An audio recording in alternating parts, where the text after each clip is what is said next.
Alright, what up though guys? Just give me 2 seconds here to make sure that my sound is all good. And there we go, running through my headset. The mic is coming through, it's not all fucked up at all, so perfect times. Welcome back guys, it's Kush Coffee and Games. This is Elite Dangerous, episode 25, and tonight we're going to be focusing on making them millions so that we can buy ourselves a combat conda. Now I will openly state we are going to be doing some less legitimate things. By less legitimate, I mean we are going to be utilizing the shit out of Quints. Because, 25 out... I didn't want to be a money grinding, exploiting asshole early in.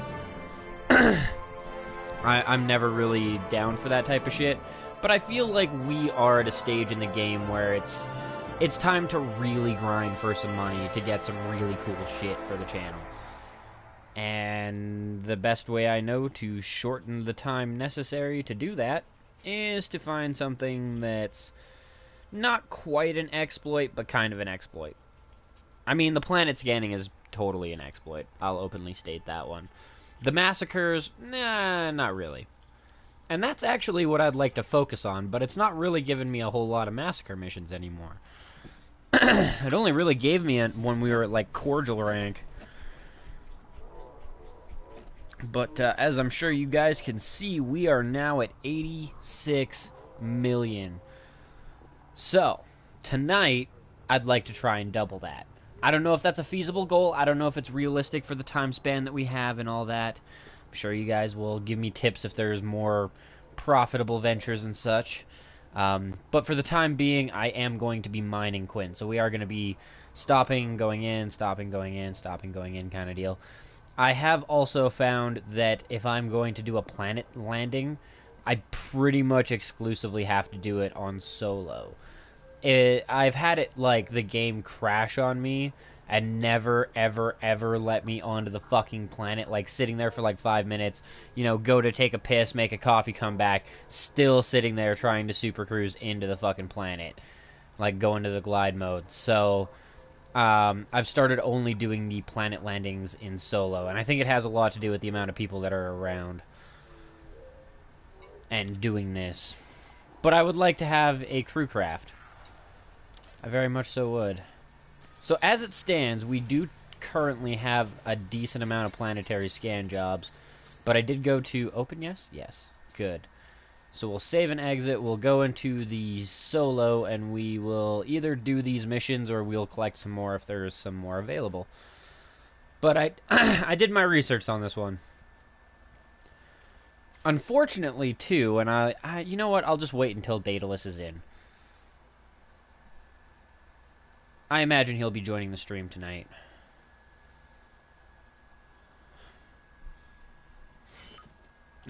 One second here, I gotta blow my nose.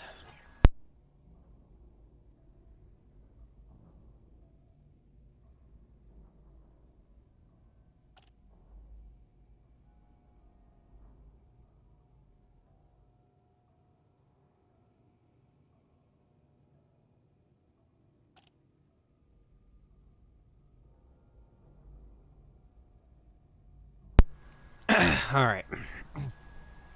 So, that's the other thing. I apologize if I sound a little bit stuffy tonight.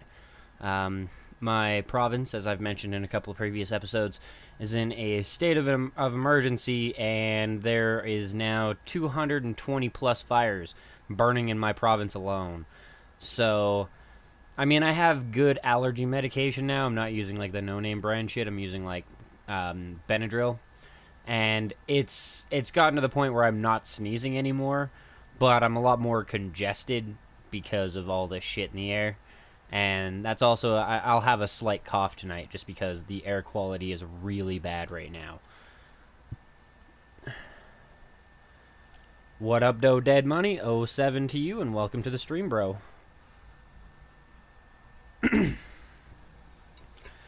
So, I didn't even check for more missions, but it doesn't really matter. I already collected, like, 4 or 5 that were well, not multi-million, but, million or at least 800,000 per job. And like I said a little bit earlier, I did do my research on this one, and I have my shit pretty min-maxed. You know, like I've got this Sidewinder instead of using my ASPX, and once it gets to the point of having like the mission done, we just kind of self-destruct. Works out great. Landing gear retracted. Off. Maintain a safe clearance distance, Commander. Good Reports times. of steady traffic in this sector. Scan detected. Oop, that's not what I wanted.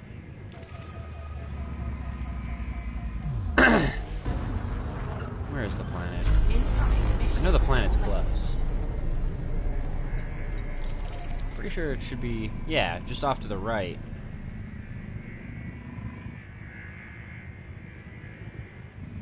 Oof, that was a while ago.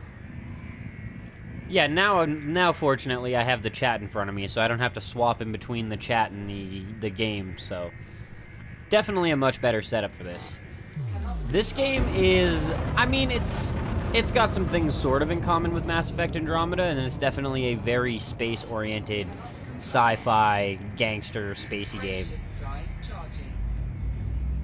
Lots of sandbox components, lots of really technical bits, pretty steep learning curve.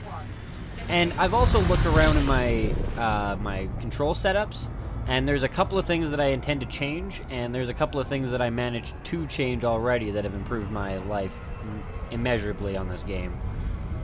But the community for this game is wonderful, much better. No offense, than the community for Andromeda. I mean, Andromeda, there's a lot of haters on that game, even for the people who are playing that game. The Elite Dangerous community, oh man, it's been very refreshing. It's a very open, very nice, very help everybody out community.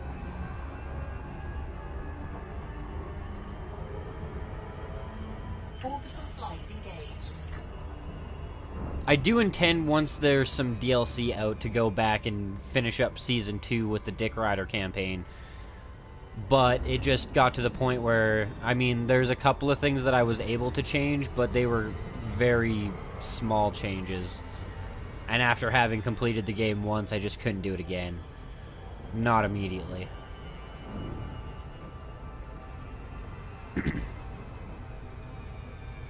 Alright. Getting closer. Let's try to get within like 70 before I drop into glide mode. Still got a ways. Yeah, that's about right. We drop into glide at about 25 clicks, 30 clicks on this planet, I guess. Or it's just 30, I could be wrong. Alright. Glide mode engaged. Gotta say, these planet scan missions have been very beneficial in, like, practice to landing on planets, so I'm not so goofy at it.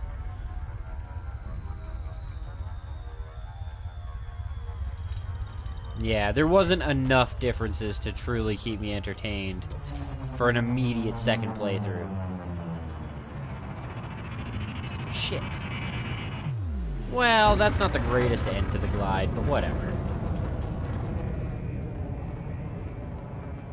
Normally I end it within about 10 clicks, but it's not the end of the world.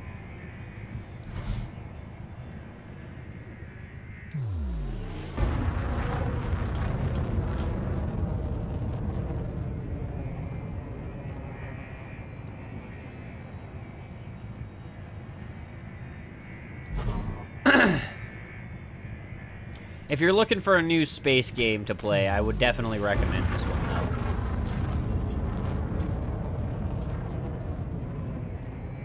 If you are stoked for No Man's Sky and disappointed with what it brought to the table, this is the game for you. This game does a lot of what No Man's Sky promised to do, and does it very well.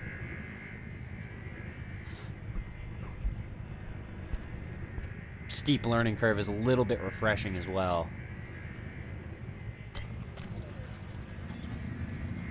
Too many games now baby step you.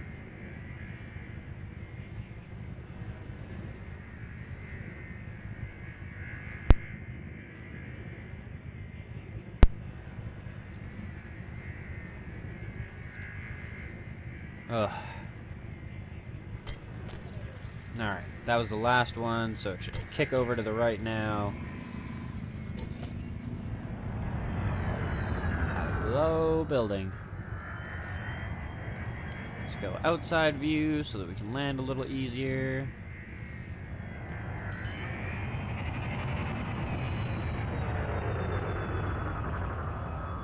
That's what I've heard. Landing What up, gear Doe? Go hard. Welcome back to the stream, bro. Come on, let me go outside, camera, damn it. It was like admin that it just did not want me to go outside.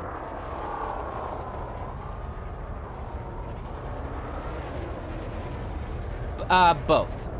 You can do solo, which is what I'm doing for, like, planet landing, because this zone is very heavily occupied by players right now, because it is such a good place to make money. So when I'm planet landing, I'm doing solo. But when I'm doing, like, engineering, when I'm doing trading, when I'm doing massacre, CZs, I can do multiplayer if I feel like. And I do frequently. I like the multiplayer aspect. The other kind of really cool thing is that the universe is shared across all consoles. So while we can't interact with Xbox players and PC players, if somebody does something on PC that affects a station, it affects everybody.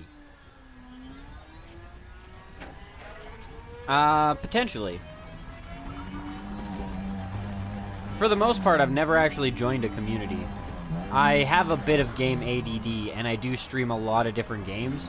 So, part of the, yeah, like, I've never stayed with a game so long as to need to be part of a community. Well, this one's even public. I won't even get in trouble for this one.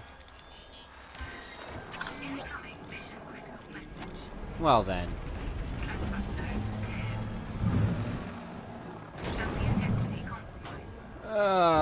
Flip it. Why not? Flip it good. We're just gonna blow the ship up anyways.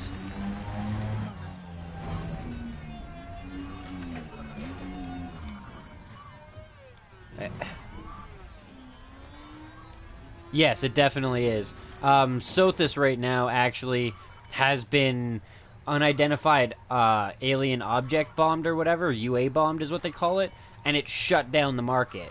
And there's a way to fix it. Somebody on whatever console, it doesn't matter which console, would be able to fix it if they brought some item and sold it to the market or something like that. I wasn't, I'm not fully informed on what the process is, but yeah, I went to Sothis and it was like, unidentified object fucking locked down the market, and I was like, what the fuck? Like, I couldn't buy anything.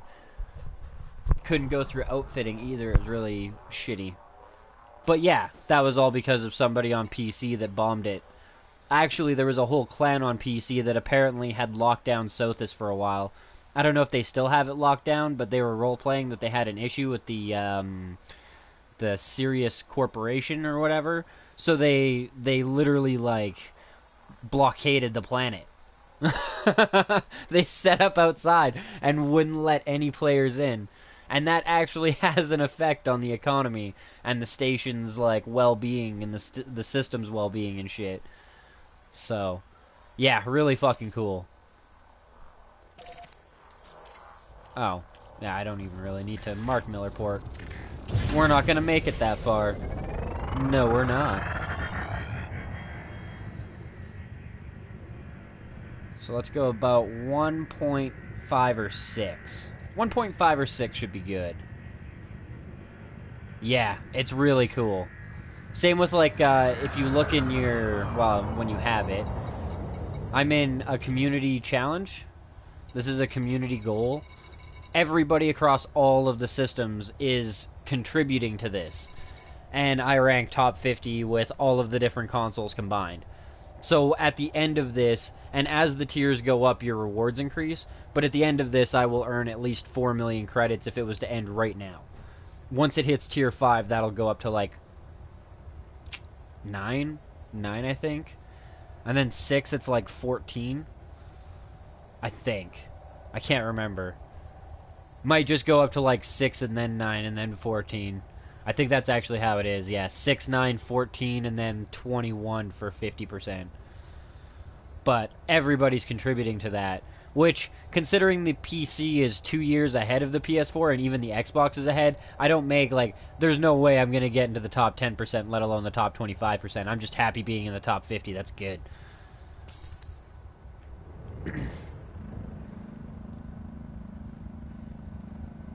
But, since we have no more use for this ship, and it's actually cheaper to replace it than it is to fly back, goodbye. Dirty drive on the ASPX, no. Instead, do your long-distance jump drive so that you have better light... Well, granted, that depends. I mean, I use my ASPX for exploration. I don't use it for combat. But I have dirty drives on the Vulture, and holy fuck is it worth it. 3, 2... Damn it! Just about timed it right. I want to get it to the point where it, like, blows up as it's crashing into the surface. That's what I want to have it do, and I haven't gotten the timing down yet. I don't know exactly what height I need to be above the planet. I've been kind of evening it out. I've been getting closer. Also, 07 Galaxy, and welcome to the stream, bro. For anybody who's wondering, who's new to the game or whatever, 07 is like the salute that everybody uses in Elite Dangerous. Yeah, it's fucking wicked on a Vulture. It's so good.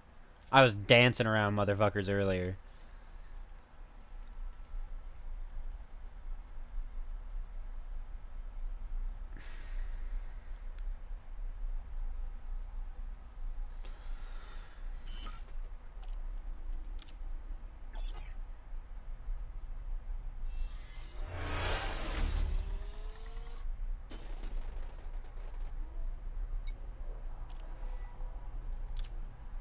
Alright, let's cash in.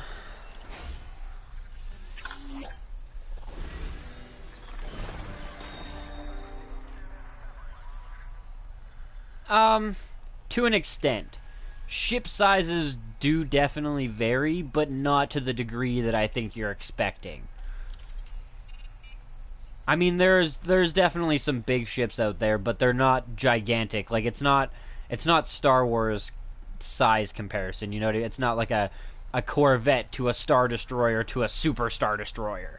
Nothing quite that extreme. But there are definitely battleship status, you know, ships. You basically go from, like, destroyer to battleship size from your levels. Or, like, you know, like, actual, like, ship size, like Corvette to destroyer to battleship. But not, like, Dreadnought or Leviathan size kind of dealios. That being said, though, one of the people that is frequently in my stream, Chris Wu, he's got a Corvette, which is essentially the overpowered battleship in the game, and he just walks all over motherfuckers. He makes them look bad.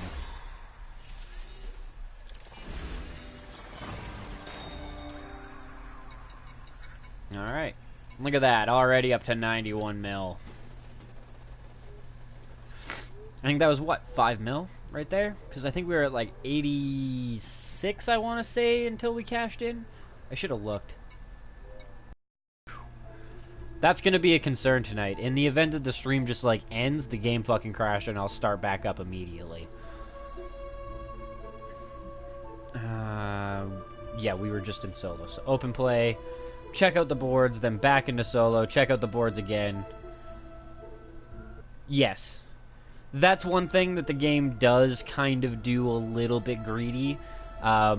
Most of your customization options you have to pay for. Your cosmetic customization options.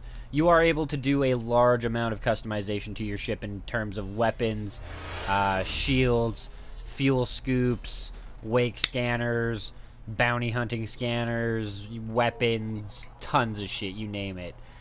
You also have the larger ships have 2 and 3 crew slots.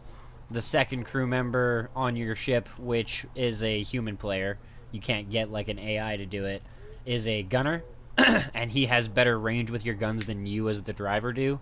Plus he has like quick fucking icons to fire off defensive weapons. And then the third slot, if you have it on your ship, it's only in the larger ships, like the largest ships, I should say. But they get a fighter craft, which is fucking cool. One of your human allies, or two of your human allies if you want to sacrifice your gunner. But you can also have an AI crew member hired, so you can have two fighter craft out at one time, fucking shit up for you. Plus, you can have your human gunner. Plus, you'll still have control of some of your guns, and you'll be piloting around. And because you have those guys, you get 2 extra pips into your energy, which you micromanage in the middle of combat to keep yourself from dying. So, it's very powerful to have those extra people. But in terms of outfitting, I mean, this ship, granted, isn't super fantastic. I have it stripped down to the bare minimum so that I can blow it up and buy it back for the cheapest of costs. This is only a one-seater. But, just for shits and giggles, and because you guys haven't seen it yet, I'll show you my Vulture, which, yeah, its FSD range is shit. On the flip side, the ASP Explorer, which I have the long jump distance thrown on, has some pretty good light year jump distance. 42 versus 7.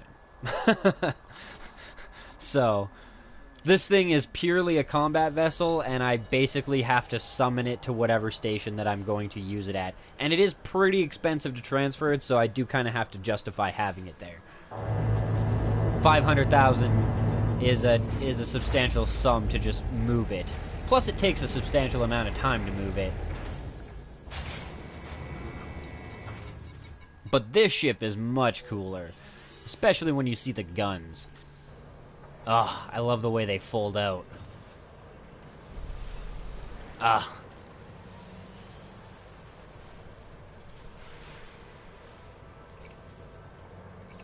So we got our pulse laser and our Gatling gun. And then utility mounts, we've got chaff launchers, shield boosters, and a kill warrant scanner. And that little icon beside them means it's been modified and engineered to be better.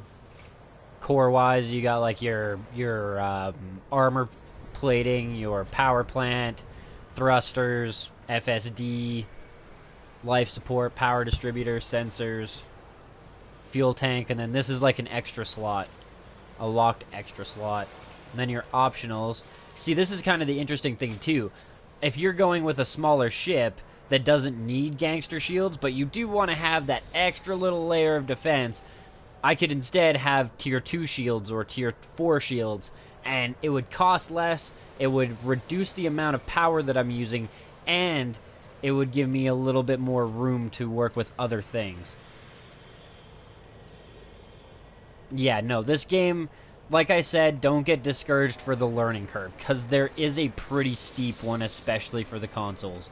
But it's worth the money. I mean, the game on the PS4 is only $30 for the base version, plus another $40 for the season pass, which gives you the planet landing, the engineering, a whole host of other shit that's just really nice to have.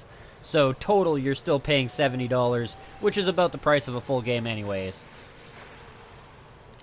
And then, if you want to spend the extra, you can have some cool attachments, cool bobbleheads for your dashboard.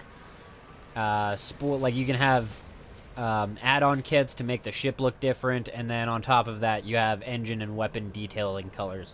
You still have to pay for all of this, which is unfortunate. I wish that some of this was free, like stock colors to change your ship up from like blue to red to green, like just the basics would be nice. The fancy paint jobs, whatever, I can pay for that. Even like the weapon detailing, you know what I mean? Like it's just a color code scheme for your lasers and your fucking bolts from your chain guns and shit. Like, why do I have to pay money to make it a different color? It's kind of silly to me, but I had to do it. And I don't mind spending $10 on a game that has already given me so much time and enjoyment and content.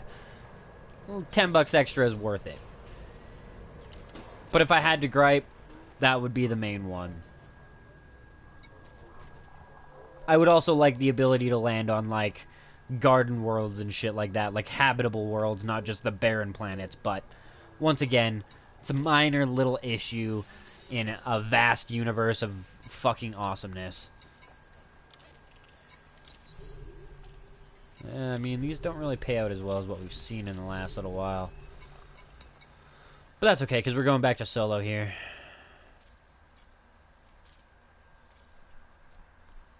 I just got to make sure to remember to swap my ship back. And yeah, I mean, like, the Vulture is a good ship. It's a gangster combat ship, but it's definitely not the biggest, and it's not the most heavily armored or the most heavily armed. Nice.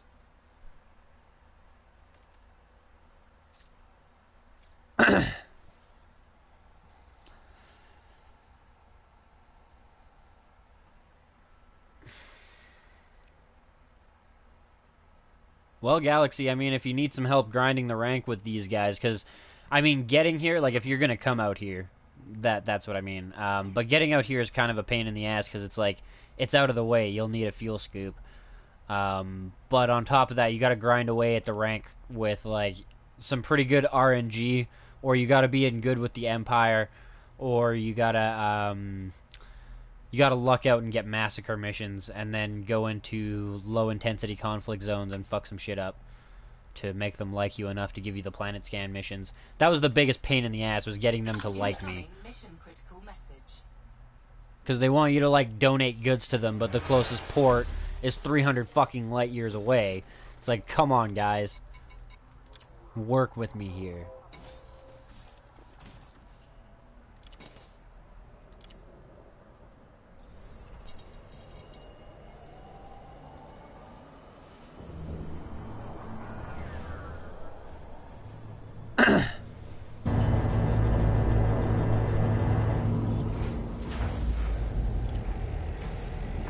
Swap back to my disposable ship. Well, I mean, it's not the greatest mission. Getting kind of robbed on this one. Yeah, we're getting kind of robbed on this one. It's not the end of the world. I mean, it's still money, but we really didn't clean up like we did last time. Last time I managed to get a whole bunch of, like, 800 to millions.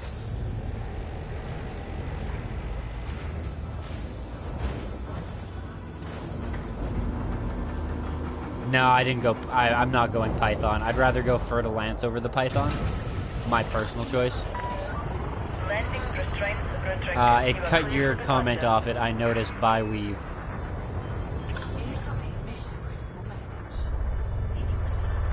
Yeah, there's a pretty small limit on the chat size, unfortunately. It's kind of stupid. So you gotta space your long comments out a bit more. Maintain a safe clearance distance, Commander. Report of steady traffic in this sector.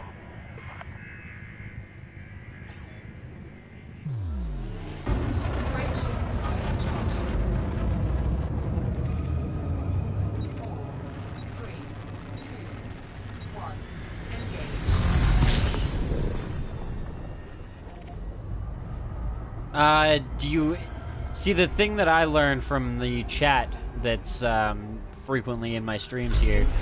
Turn your shield boosters off when you're charging your shields. It makes it much, much quicker.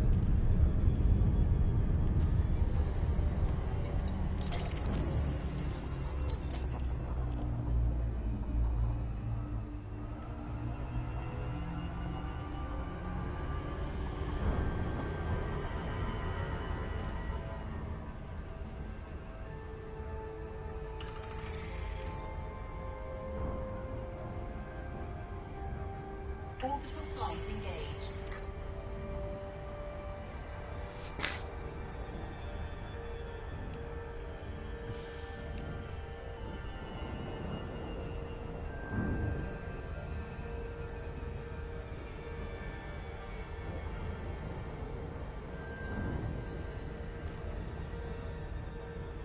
Prismatics, from what I understand, is kind of where it's at shield-wise, though.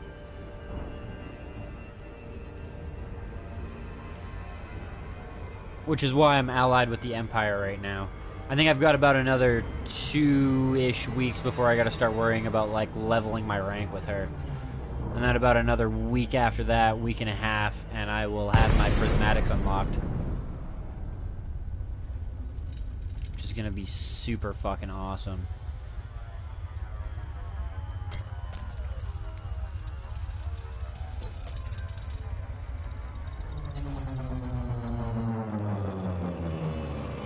Don't slam into rocks.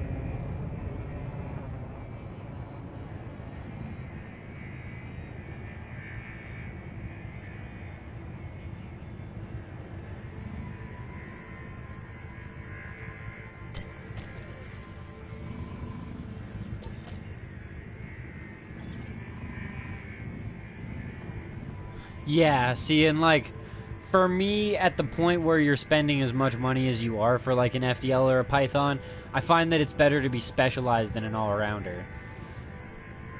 But then that's just kind of like the way I went, too. I didn't focus on going to a big ship immediately. I went and got, like, you know, some semi-specialized all-arounders to start with.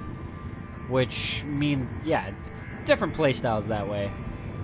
I know some people already have a Conda, and honestly, with the money that I have, if I sold all of my ships, I could probably buy one.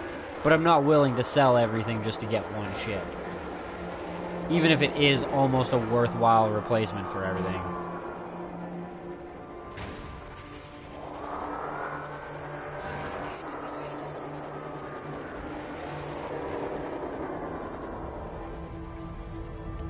Yeah. Well, I imagine a lot of it depends on setup and pilot's abilities as well.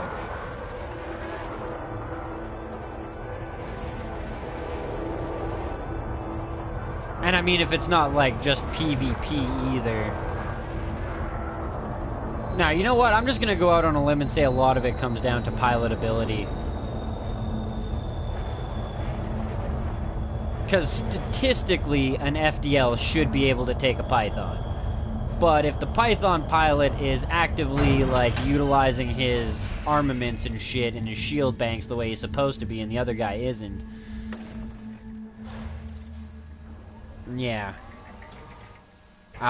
Okay.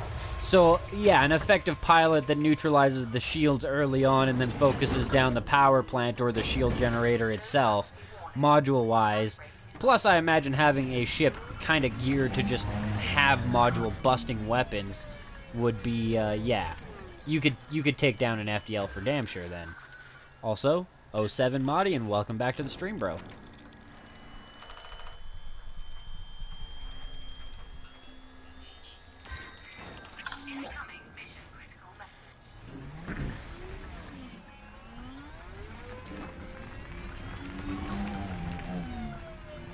Actually, I should scan the other one since this one's public. I don't know if I actually get, like, any extra bonuses from scanning these things, but I may as well. There's only one extra. It, like, tells me I get shit. I just don't know if it's actually shit I need.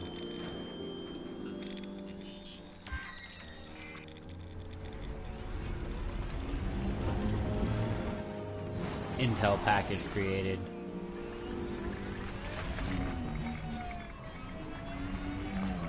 I don't know if that's like a sellable intel package, though. I haven't tried.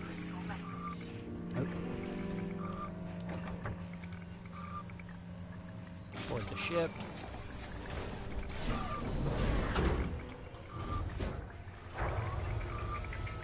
Okay. Yeah, I wasn't sure if I got data for engineers or the intel packages were, like what you would sell to certain factions. Either way, for the 5 seconds it takes, I may as well. But, let's try something a little bit different this time. Let's, landing gear up, boost up, and then hit it.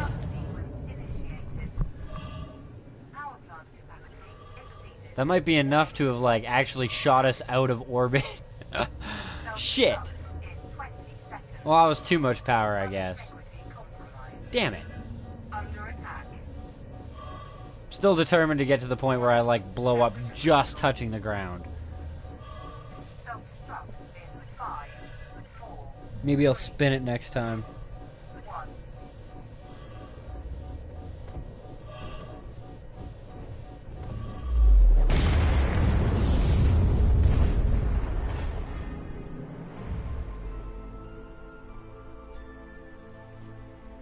Oh no. Charge me my 1,000.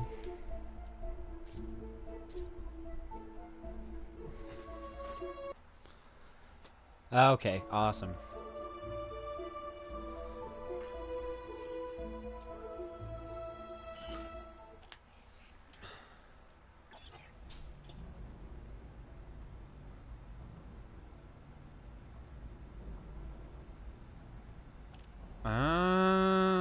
Okay. See, so far I've noticed that there'll be like 2 to 3 data towers, and when I scan both of them, I still continue to get like data and shit like that. But if I scan both of them or I just scan one of them, I still have all of the missions completed.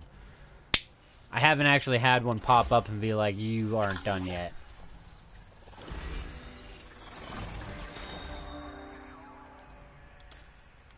Fuck that guy.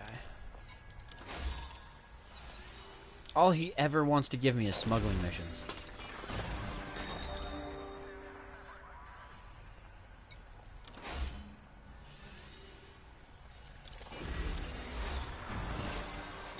Yeah, those ones weren't the most lucrative of the missions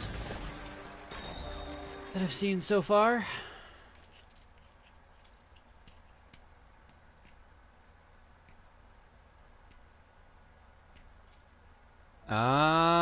Okay. See, I wasn't aware that you could, you know, take advantage of it that way.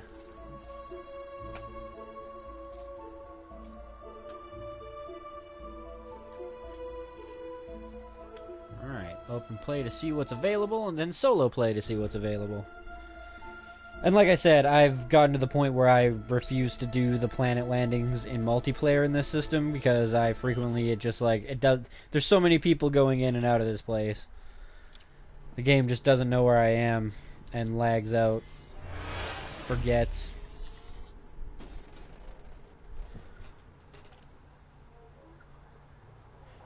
What up, though, Richard? 07 to you as well. Yeah, no, Marty, I'm aware. And it wasn't, like, the most cost-effective ones. I found, though, I don't know if it's, like, patched this way or what have you, but once I've accepted a couple of the planet scanning missions, they don't really pop up as much anymore.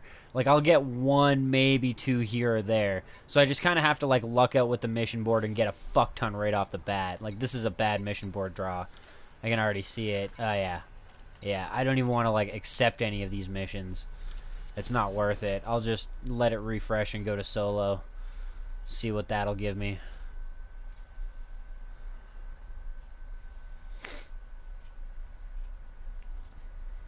Sometimes, like, yeah, I'll luck out and get a really good one. The best one I've had so far, I got 18 missions in a row. All planet scans. Most of them lucrative. So yeah, it was like 10 mil. It was a really good one.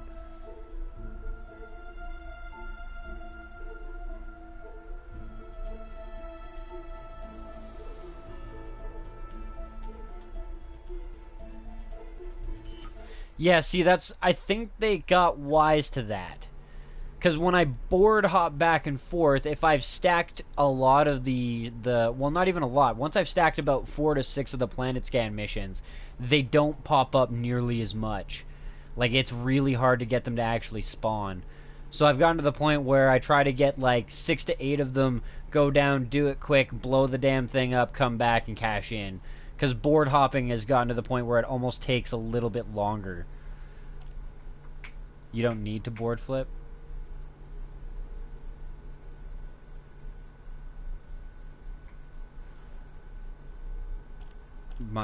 Yeah, see, I'm already in the top 50% for that one, and if I was in PC, I'd be able to get into the top 25 with you guys, but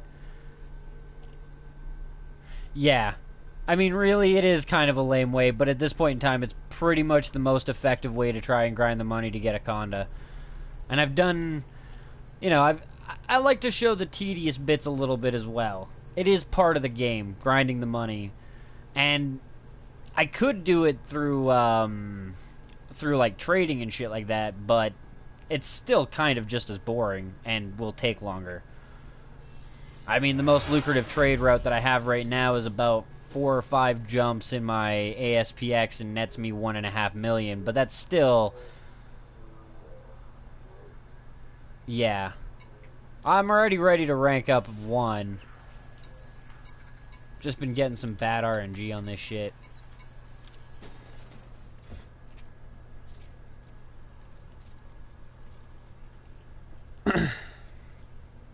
See, and actually I would love it if more massacre missions popped up. I don't know why this system is so against the massacre missions. If you guys know of a good, like, constantly spamming the massacre missions, and it's Federation, because I need to grind for them a little bit more anyways, not just the rank, but I need to get 100,000 bounty, or 100,000 worth of bounty vouchers for them. But if you guys know of a great system for that, I'm down for that as well. I would definitely like to get the massacre shit going on, because that is a very lucrative way to make some money, and it's fun because you get to kill shit. But I want something where it's like the low intensity conflict zone, and it pretty much has to be low because I don't have a wing to fly with right now. Yeah, see, I've looked for systems in war, but the big thing is I want the station close to the fucking conflict zone. If you guys know of one really close.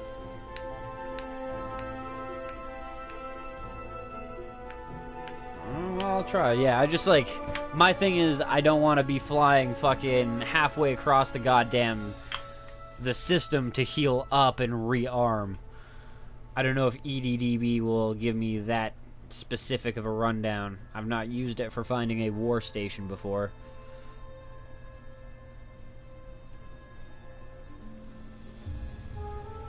But Quince has not been giving me very many massacre missions ever since since I leveled up the rep with them. They don't give it to me anymore.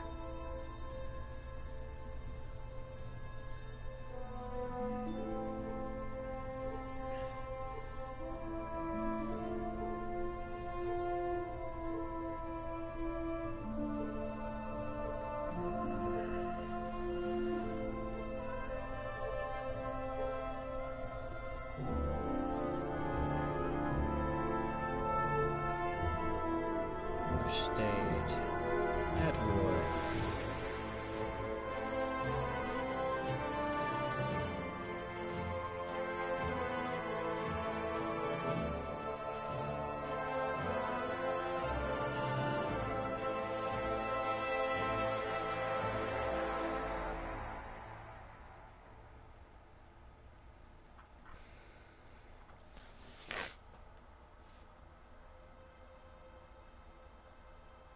No, they're a decent ways away.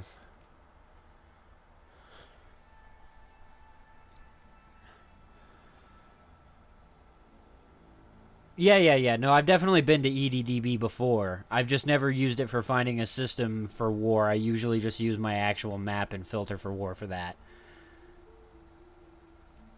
Yeah. I don't have a crew at the moment, no.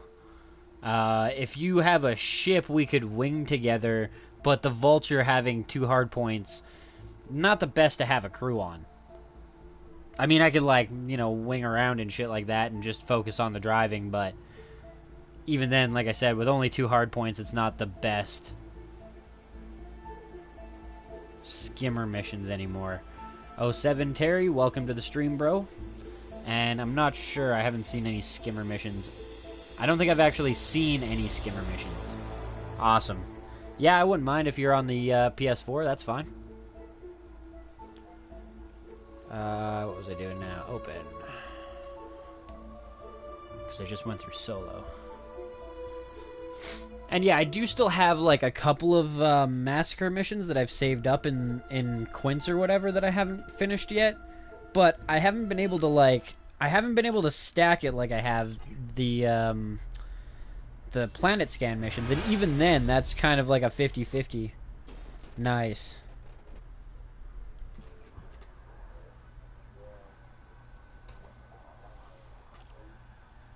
Clipper is multi as well. It's up to you, bro. I don't know which ones have more weapons and shit like that, but I'd be down.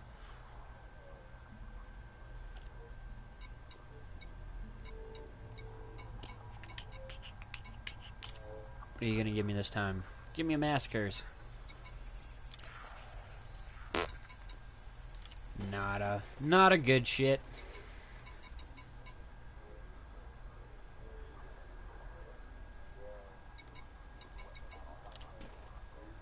Universals.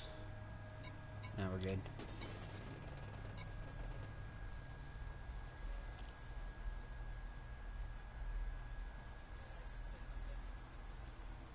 Well, it's not bad.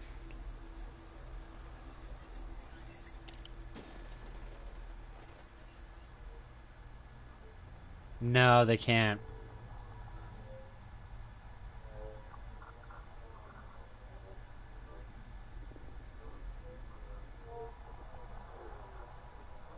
And yeah, honestly, with this fucking thing, if you get the right, if you get the right fucking setup, you can make more than 35 mil. But the fact of the matter is, they have nerfed the board flips. I mean, I haven't been doing this all that religiously, and I've already made, I don't even know. When I came over here, I had like 50 mil. I've made 40 mil in like about an hour. So yeah, it's about the same.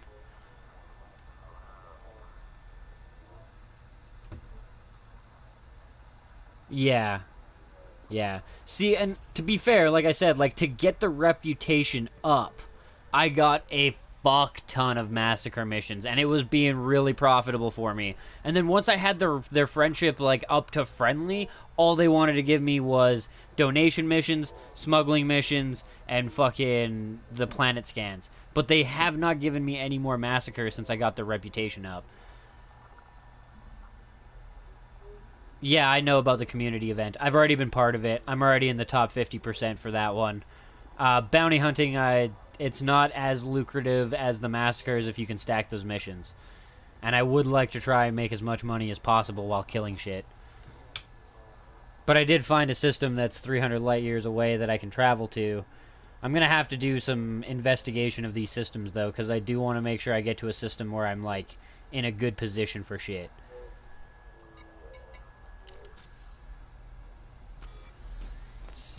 We need the Gal map. We need Ochosi.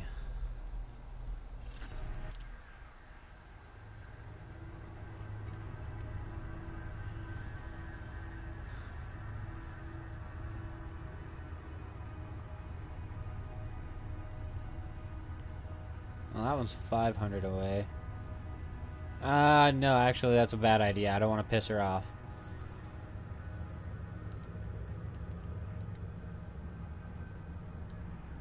Ochosi.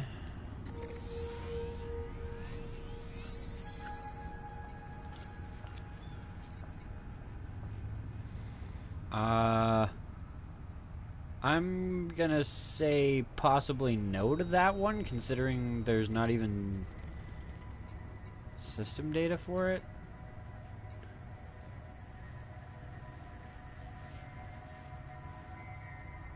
What about Triala?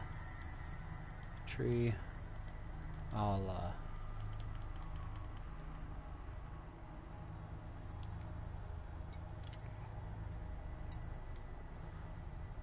Tirala. Not try. Tirala. Durala. Once again, no system data.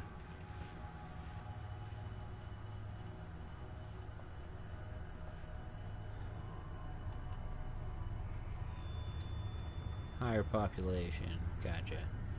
Okay, well, if we want higher population, then we want Kadu Mist. With a pop of fucking 75 million.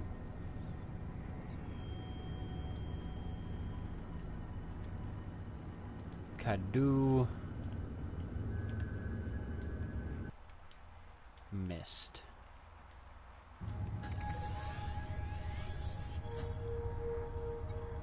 There we go. Yeah, of course it would. We do not have the jump capacity in this old piece of shit to actually do that. So, oh, that's not what I need. I need starport services. We need to swap back over to the ASPX, and then we can head on over there.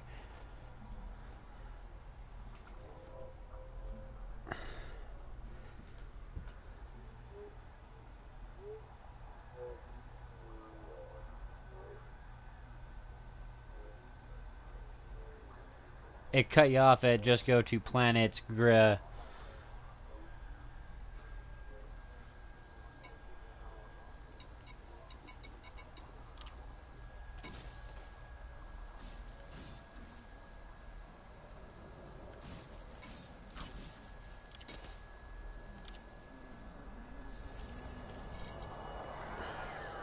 What up, do Nuno? And yeah, if you're willing to board hop, there's definitely scan jobs at the Millerport. Considering its proximity to the planet where all the scans are located as well, it's better than going to the other one. The other one, you're just like increasing your fly distance by a pretty substantial amount.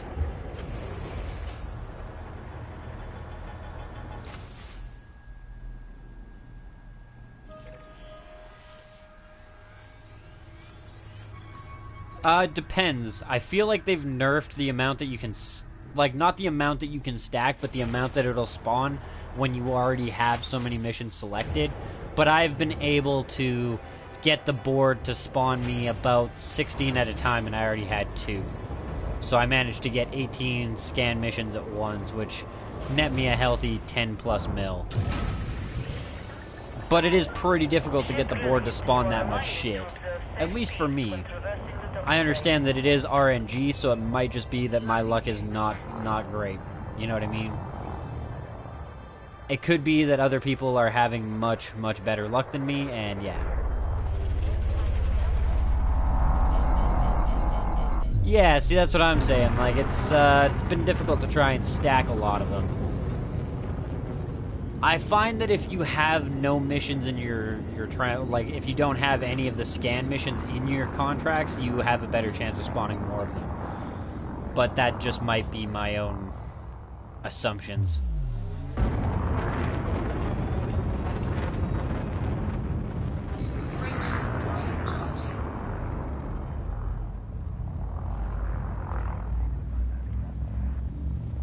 It's true, there's definitely funner ways to make credits. I ain't saying that it's not tedious and boring, but I will say that some of the shit to this game is tedious and boring. It's just a part of it. I mean, the grinding for materials for the fucking engineers, oh my god. That was a grind. That was a tedious, nail-bitingly boring grind. Massacre missions, if you've got a decent wing, you can definitely you can make a lot of money if you can stack them bitches. I mean, you can still do it by yourself, it just takes longer. It also depends on what ship you've got, though, I imagine. You got yourself a Corvette, I definitely imagine that in the right spot, with the right fucking, the right amount of massacre missions, you're gonna make a killing. See, I would still be able to buy an Anaconda, and the only reason that I'm getting to the point where I'm getting kind of money grubby that way is I feel like there's a pretty significant gap between, like, your mid-game ships and then your late-game ships.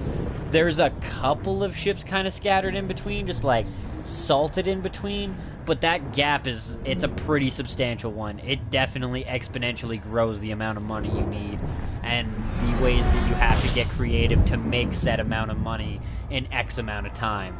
And for the sake of the Let's Play and stuff like that, I want to try and accelerate the rate that we're getting some cooler new ships. Plus, I just want the ability to have 3 crew members in a half-decent ship. Type 9, I mean, don't get me wrong, it's a cool ship and it's got its perks, but it's not a combat ship.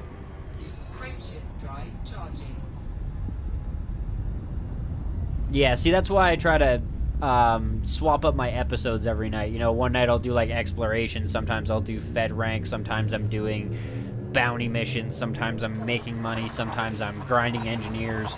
I try to change things over.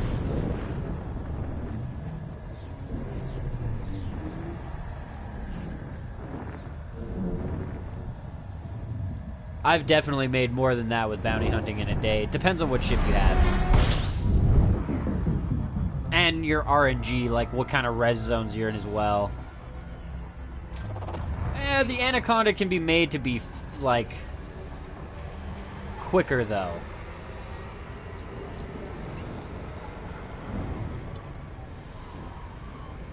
Yeah, see, the Conda with its 7 fucking hard points is also pretty substantially aggressive. I feel like a Conda by yourself is a little bit less of a threat, but if you have a crew, and like a crew that knows what they're doing, that thing is scary. That thing is definitely, like, until you get like a Corvette or something that can go toe-to-toe with a multi-crewed fucking vessel, you come across a crew in a Conda, and it's gonna be one of those, maybe I should turn around and head the other way situations.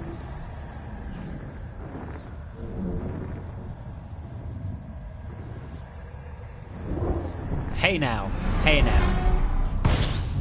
Doesn't really, yeah, I mean, Corvette is pretty much, from what I understand, stat-wise, at the very least, pound for pound, it's the best ship. Best combat ship. Not like there isn't fucking, what's his name? I can't remember what his name is. I should actually memorize it just because he's such a fucking legend. Who takes out his Sidewinder, or his Sidewinder or his Viper, I can't remember which one, fully engineered and just destroys Corvettes. Like, oh, that guy's a badass. Bit of a hero. You talking about Archon Fury. 07, and welcome to the stream, bro.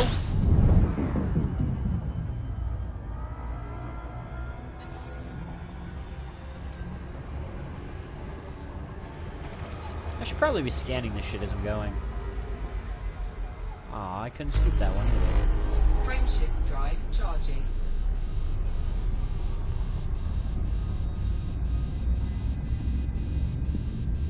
Oh, yeah, okay, Archon Fury. Now I understand what you're saying. Yeah, Archon Fury, he's the guy. Gotta, like, memorize that motherfucker's name, because damn, that guy's a fucking hero. Like, going around messing people's shit up in, like, the stock ship. You know what I mean? Like, the starter ship.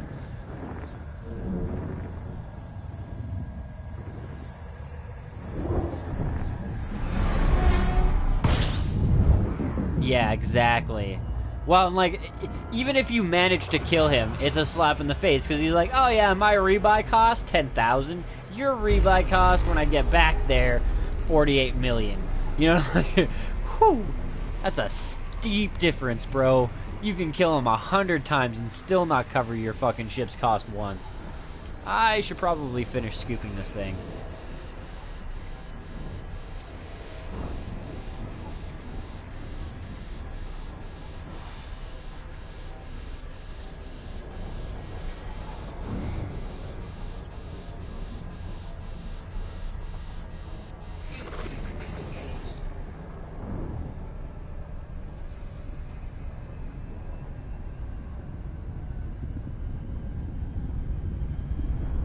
I imagine just by the fact that he has engineered parts on his ship, that does make the rebuy cost go up, does it not? I've never had the opportunity to compare an engineered rebuy cost versus a stock rebuy cost, but I have to imagine it's more expensive. Yeah.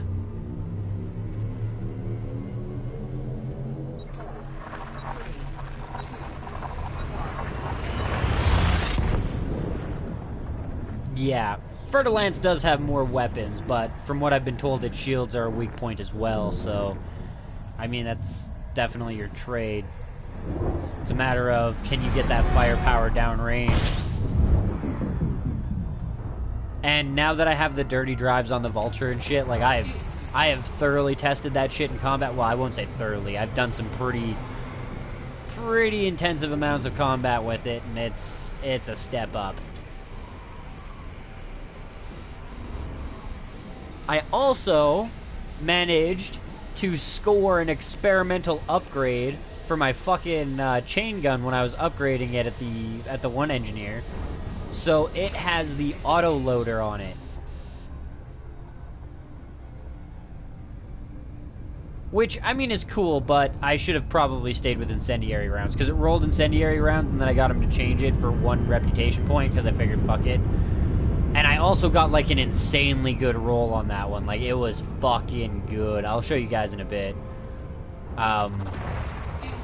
But yeah, so my chain gun is more powerful and has auto-loading on it. But it does draw more from my power distributor, so I need to get that thing upgraded whenever I can. Yeah. Like I said, like, now, in hindsight that I've tested it, the auto-loader...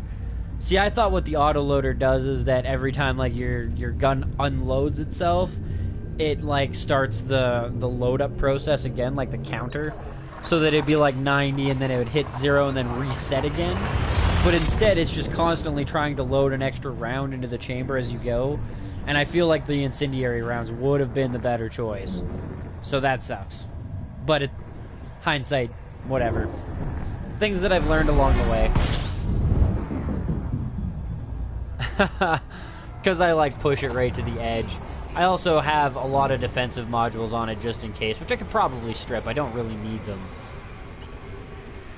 But when I first got the ASPX, I was constantly being interdicted and shit. And I didn't have a whole lot of money, and I didn't want to, like... Yeah. Didn't want to risk some bad things happening.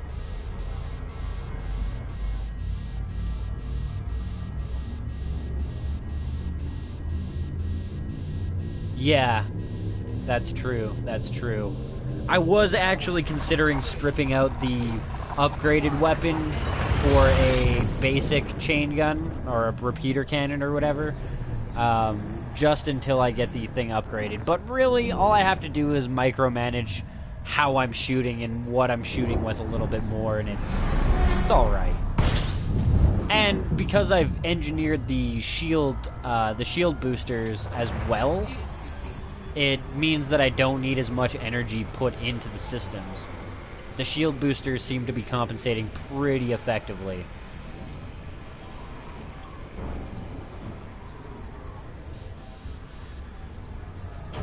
But yeah, module-wise, like I've got, well, I've also got the frame shift wake scanner, which I've got turned off because I'm not using it anymore. But where is it?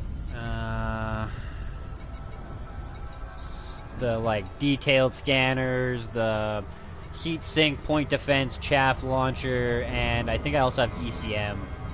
Oh no, I got rid of the ECM for the phase wake, or the wake scanner. Frame shift wake scanner.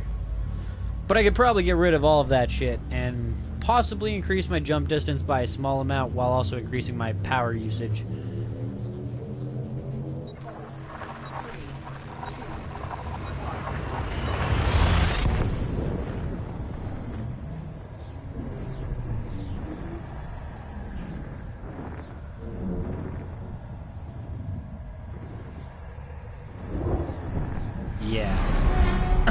Engineers on a Sidewinder, yeah, exactly.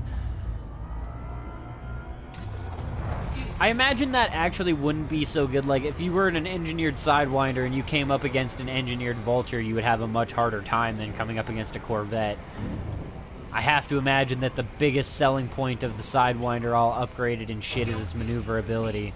And the fact that with, like, a Corvette, if you don't have a crew with turrets that can, you know, shoot at an angle that you can't even see, then you're kind of in some hot water.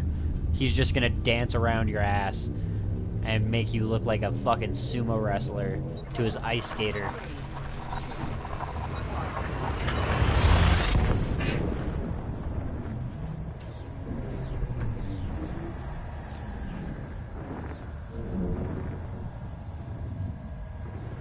Oh, they need to make the info video, bro. I mean, don't get me wrong, I'm getting there. I'm learning some shit along the way, but there's definitely videos, yeah. The fact that the game is 2 years old, there's fucking...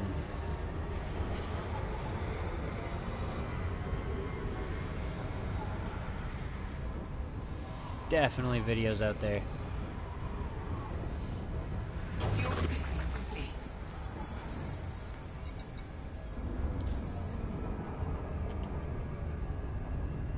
Oh, we're here. Kadu Mist.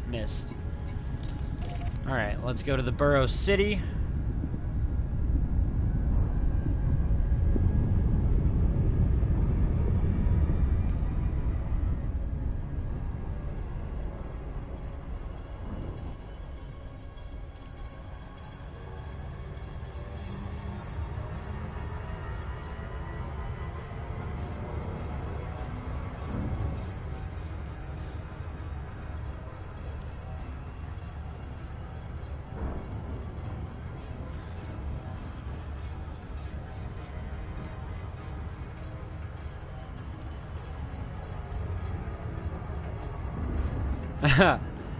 Yeah, fucking Mice and Gods recommended him as well. I wanted to try and save the tutorials and shit like that. I might actually go check them out now that I'm a little bit further in. for the most part, I wanted the beginning of the game to be blind for me. I wanted to have no idea what I was doing, because that's part of the experience. You know, if I jump into a game and I know everything about it from the fucking get-go, it's not a genuine reaction when shit happens. At least that's the way I like to play things. I feel it's the way that I like to enjoy other Let's Plays and stuff as well. But, yeah, now that I'm as far in as I am, and now that I've gotten all the info from you guys that I have and stuff like that, you know, it's time, I think.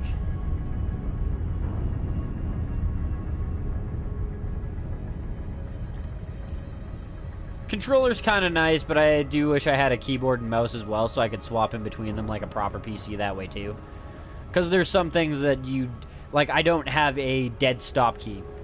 I could program one, but then I have to start taking away from other keys and other systems and shit like that.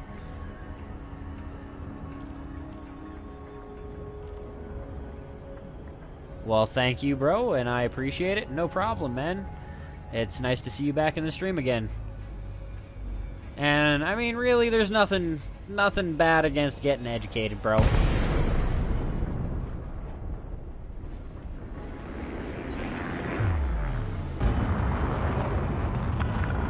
Yeah, I think the engineering itself isn't the hurdle to master. The hurdle is the engineering materials gathering. That's a fucking hurdle.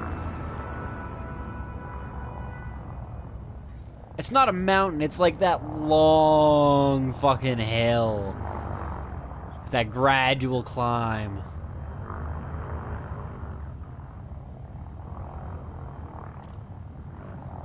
Because, I mean, like, what I've already discovered is, you know, there's so much just to the different mats and where to get them and how to get them and what's the most effective way.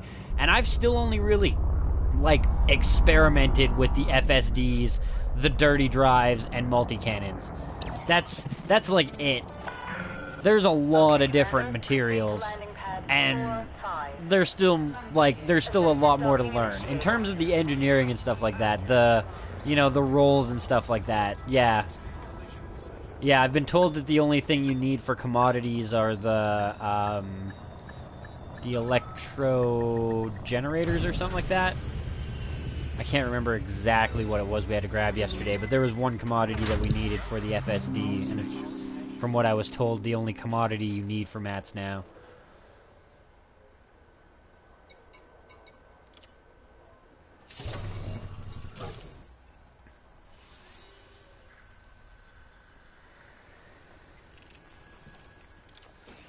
Oh, that's not what I wanted.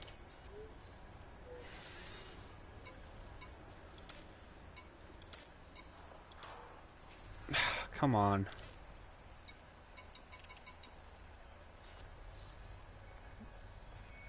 Wait. Aw, you're the wrong faction. Well, that's not great.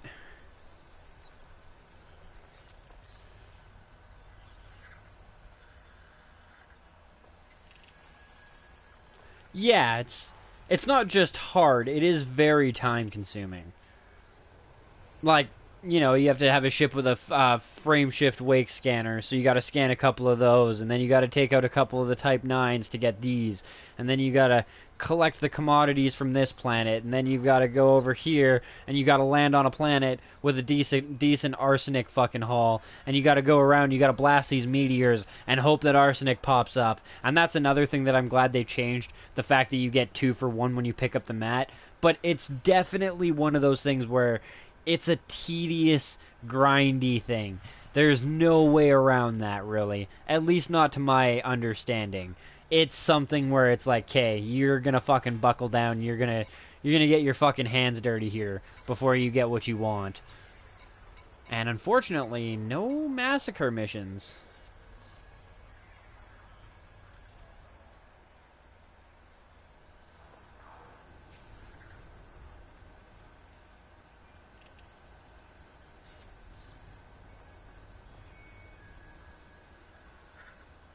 Yeah, I'm ready. Don't engineer? Also, '07, and welcome to the stream, Keen.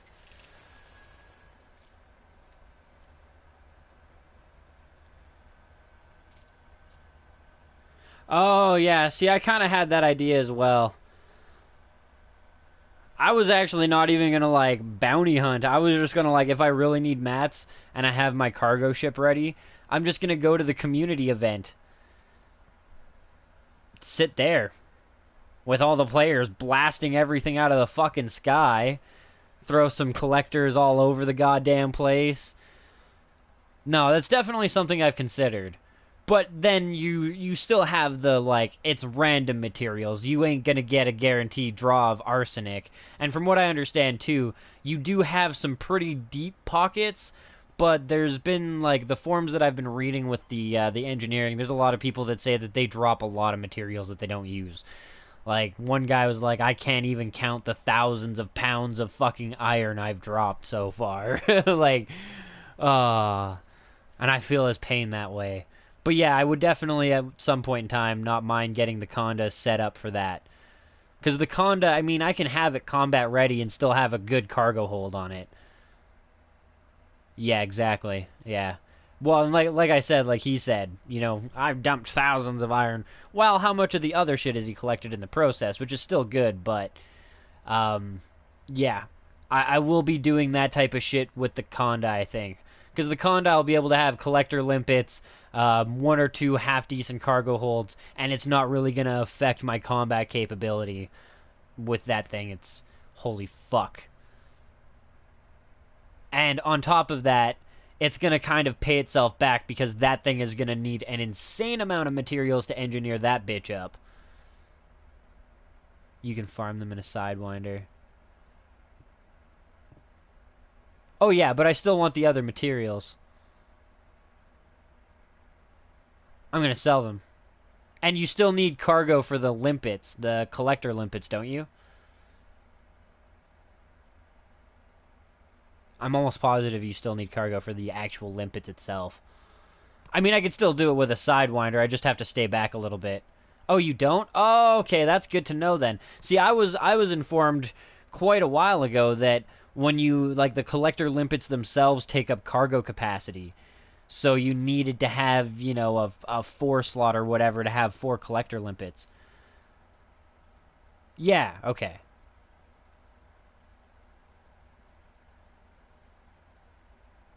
Okay. Yeah, see, that's what I mean, though. With, like, the Conda, I could have the collector limpets and a small cargo capacity, and it's not gonna impact my other modules. That way I could still participate in the combat and shit instead of just kind of hanging around at the back end. And like I said, that thing is gonna need to pay for itself in some way with the materials, because it has so many fucking module slots. To engineer that bitch is gonna take a lifetime.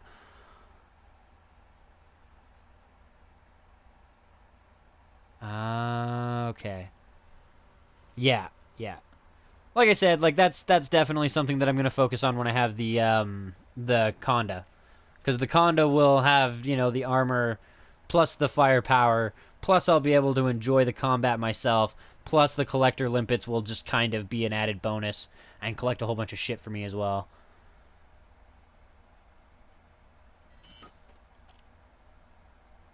Maybe through advanced, like, experimental engineering or something. But it would have to have, like, a major power draw or some sort of drawback that you would have to try and counteract. Or if you were to add an extra slot like that, like, you are definitely making yourself a combat vessel. Because you add a huge amount of weight or something like that, or you make it more unstable for jumps, so you get less distance. Damn it. What am I in? Open? Alright, let's go solo. Let's see what the board says. I'm still trying to find fucking massacre missions.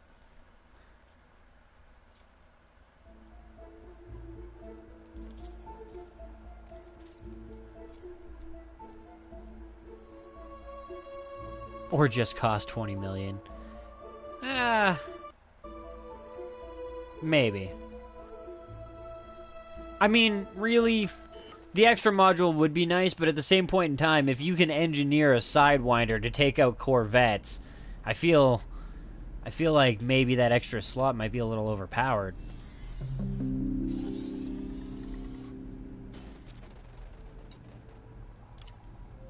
You gonna give me some massacre missions, bro? Come on. Well, I mean, sort of.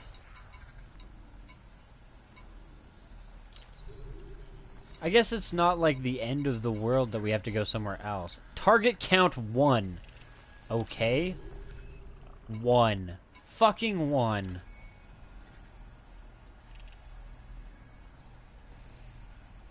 Combat aftermath signal sources. Okay. And 07 to you as well, Ultima. Welcome to the stream, bro. I don't know if I said that already. You can't expand internal compartments past the actual physical limits of ships. If you guys haven't noticed, certain combat ships get. Oh, you mean like the locked one? It cut you off at combat ships get. I believe you're talking about like the limited, restricted slot or whatever.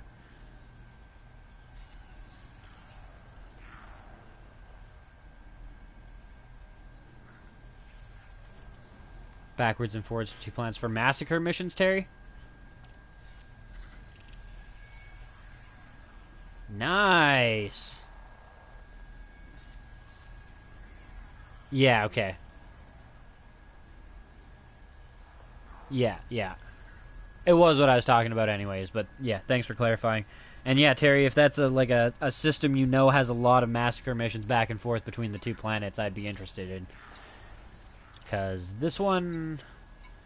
I haven't actually tried assassination missions, but they're all over the damn place. It's not in one system. Which means that it's going to be damn near impossible to try and stack this shit. And I mean, like, I could try and do, like, massacre missions for these guys, but that's going to degrade, I believe, my rank with the Federation. Which is also not what I want to do.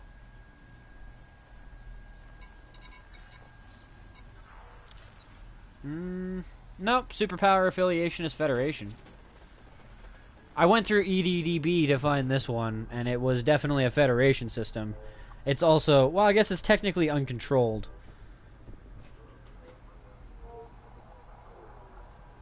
Gabe, welcome to the stream, bro. 07. Don't stress too much. I personally found, and like everybody on my friends list has failed the first combat mission. They'll kill the first one, and then the two show up and they fuck your shit up and they kill you. I feel personally like it's kind of like the Matrix, the first jump. Even Neo couldn't do the first fucking jump. You know what I mean? What does it mean if you couldn't do it? Doesn't mean anything. Nobody makes the first jump.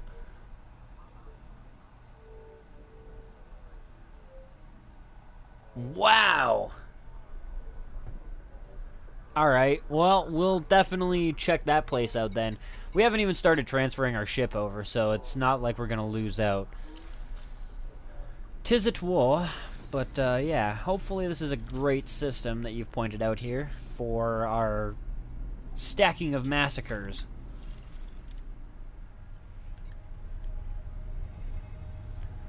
You and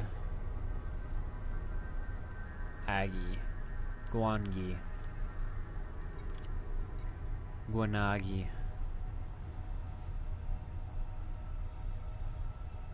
What if somebody tries to kill me? Flee. Yeah, run. Well, if you ain't got weapons, bro. Depends on who's on your ass. I mean, if a clipper shows up and you're in a Sidewinder and it ain't engineered, you ain't got a hope in hell, bro. That thing is gonna eat you for breakfast.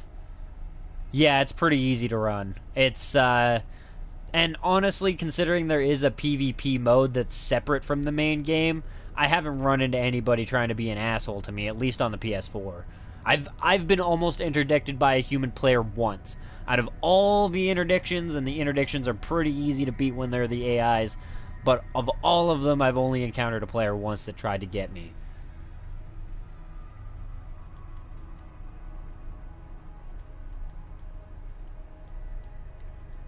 Unfortunately, the name of it isn't quite correct.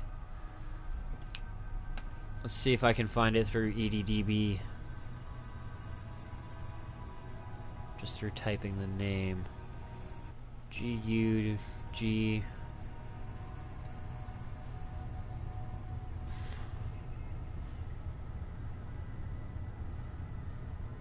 Guaisho, Guambia... Guantan, Guanyun...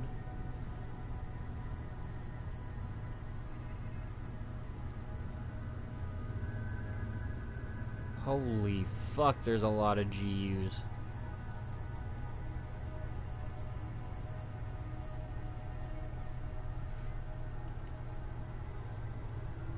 Yeah, I couldn't find it there. Woo, okay, woo, gotcha.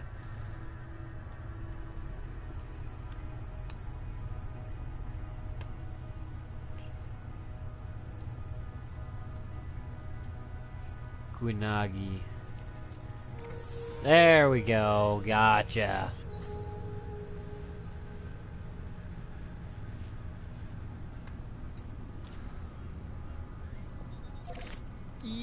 To an extent. The one thing you gotta be wary of is that if you start killing people, if you're not in an anarchy system, you're gonna get a bounty. And if a station scans you with a bounty, that station is going to wreck your shit.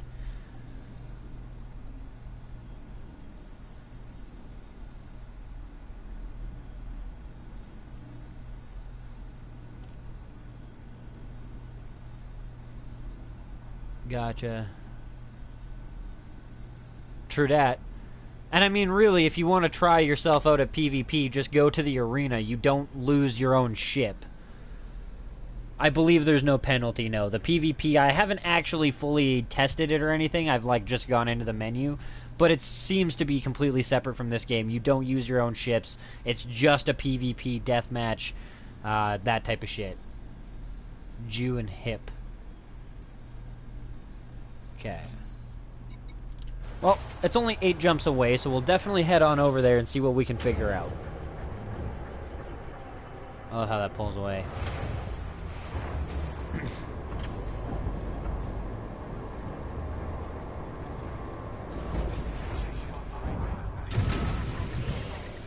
Okay, only goon hip. Pad detached complete. Go for departure. Your best option to start is to do a bit of bounty hunting. Get your ship a little bit combat ready, do a bit of bounty hunting, buy yourself a Cobra. If you want to go straight fucking combat and only bounty hunting, my advice, well, everybody else's advice, and my advice would be to go Viper. Mark 3, not Mark 4, from what I've been told. The Mark 4 is fucking garbage. Don't even look at that bitch. But go Mark 3, and then from there you can kind of specialize. But Cobra gives you the ability to do a lot of different things.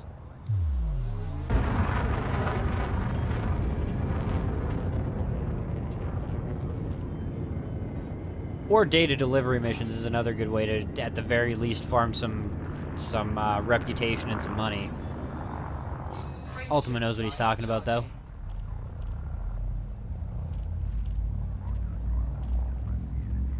Data delivery, or if you've got a couple of cargo slots, just a couple of like cargo missions for 100k in between a system or two.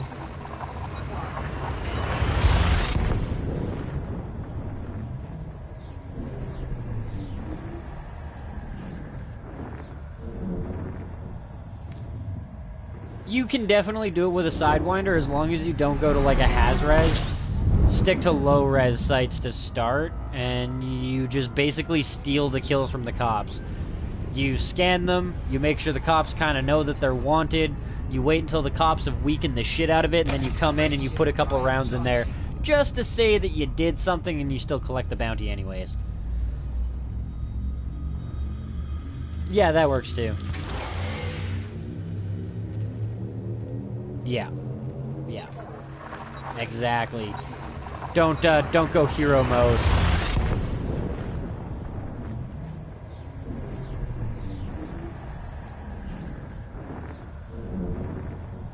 I believe the Mark IV Cobra is not purchasable anymore, from what I understand. I've never actually seen one in the shipyard, at the very least on the PS4, so you don't have to worry about that. The Viper Mark IV I've also heard is really shitty. But yeah, at least on the PS4, as far as I'm aware, the Cobra Mark IV is an unpurchasable ship.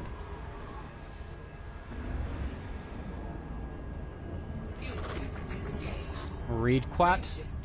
That's an interesting system name. Yeah.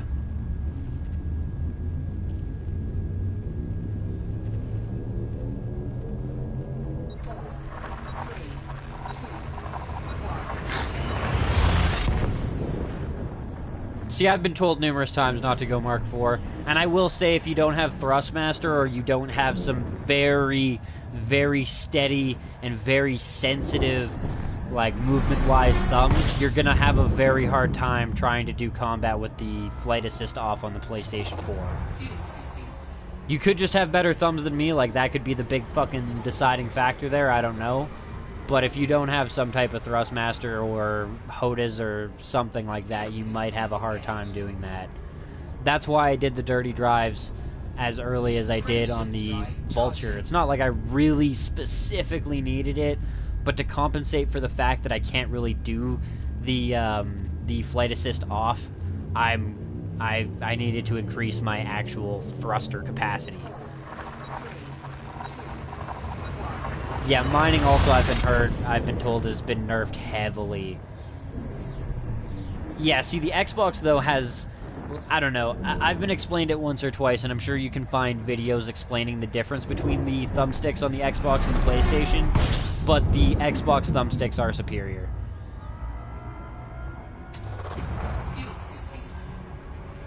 Depends on what you're trading. At some point in time, I want to do like illicit training. I want to do like, I want to be the drug dealer, you know what I mean? I want to be the universal drug dealer for a week. Well, not even a week, probably like 2 or 3 episodes. But I'm going to test that shit out. I'm also going to do like some proper slave running. And eventually also transporting passengers, but like high value passengers. Either criminals or politicians or some shit like that. But that'll be later stage game shit, because I'm gonna need, well, I don't need, but I would like at least an Orca for that. Probably won't go Beluga for a long time. That bitch is expensive and, like, devours your fuel. Just the fuel scoop that you need for that bitch is so expensive. Could buy a whole nother ship and fully upgrade it for it.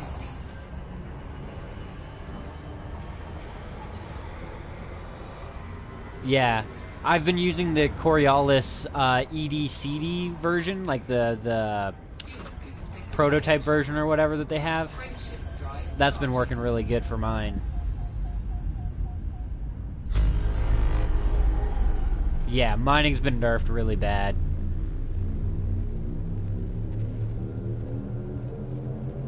The lucrative shit, like the illegal shit depends on where you are. An anarchy system, you're not going to have cops, so you either got to plan your routes out right, or if you shoot a cop, yeah, but if a cop scans you and you have slaves on you in a system where you're not supposed to have slaves, then you get a bounty.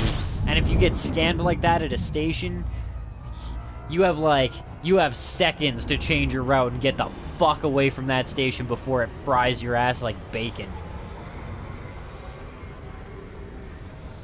But then you also have something called silent running mode. So, if you have a ship that's really good with its heat sinks and shit like that, or is going to be quick in the slot kind of deal, you can still you can slide under their radar by going silent running mode. Keep all the heat inside, prevent them from scanning you.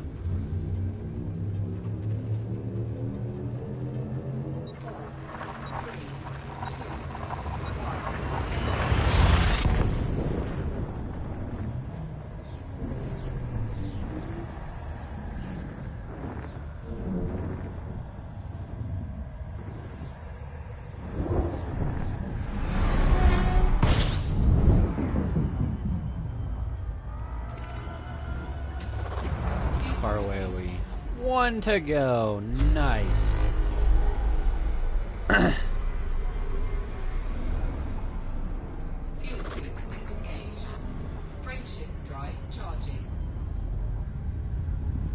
right now I'm heading over to Gwenagi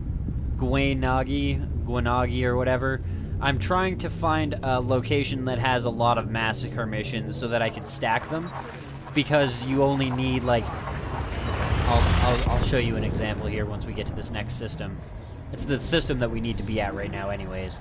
I'm also, as I'm going through Alright, bro. Well, I mean, if you want to add me, that's it's totally up to you. My name is the same as my YouTube name. I will potentially do that later, but for the time being, I'm not gonna pause the stream and all that. No offense. But yeah, no. So basically, as I go, I'm scanning systems with the Discovery Scanner, getting more cartography data, because you can make a decent amount of money just off exploring and scanning the right types of planets and stuff like that. But even just like scanning all the shit in a range will give you money. And now that we're here, there is in fact conflict zones. This is very, very good. We'll go to Ziegel Dock, and we will see if we can get some massacre missions. And as I was saying, I'll show you that as well. So, like, see, all of these missions are massacre the same people.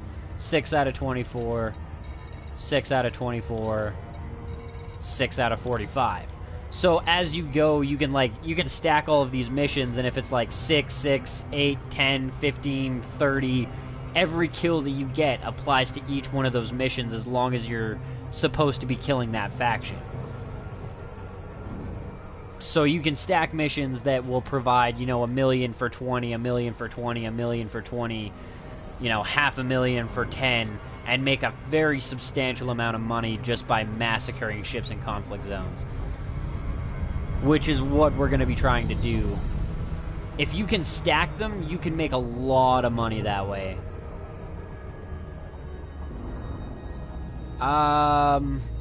Well, there's like factions and then there's sub-factions, I believe.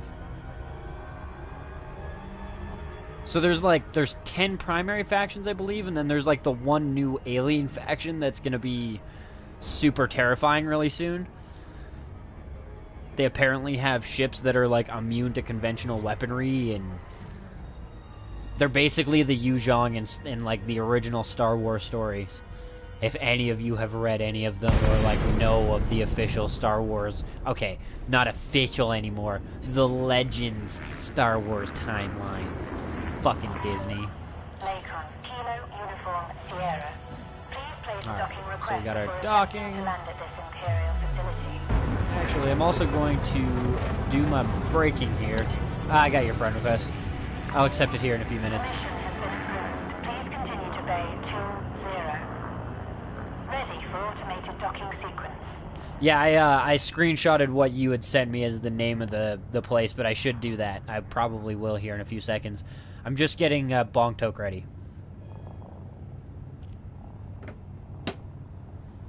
Well, actually, it seems... No, well, there's definitely a lot of... Well, I won't say a lot. There's definitely some knowledgeable PS4 players. A lot of the people that are in this stream are PC players. They are 2 years more knowledgeable than me at the very, very minimum kind of deal. So, I've gotten there over 20 episodes. I've acquired a substantial amount of knowledge.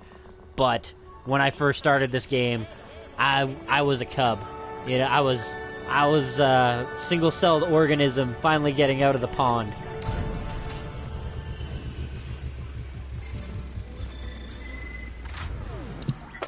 Was like that moment in Spore, the good old game Spore, when your amoeba finally popped out of the water and walked on land. Caveman status.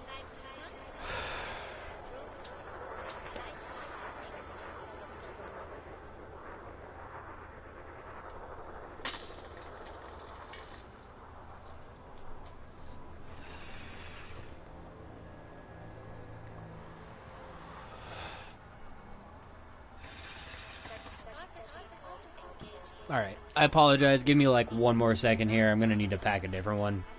Well, not a different one, another Bonk Toke. That one clogged right up on me. Like a motherfucker. Kind of a waste of a Bonk Toke. Oh well.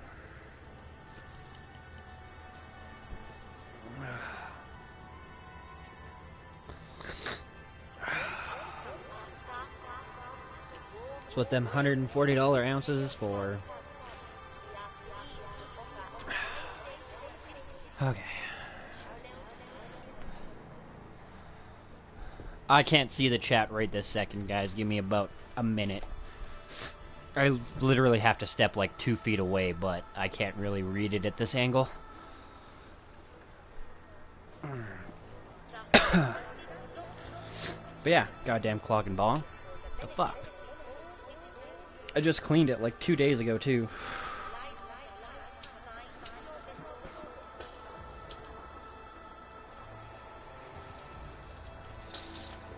Wanted to clog on me again, you little bastard.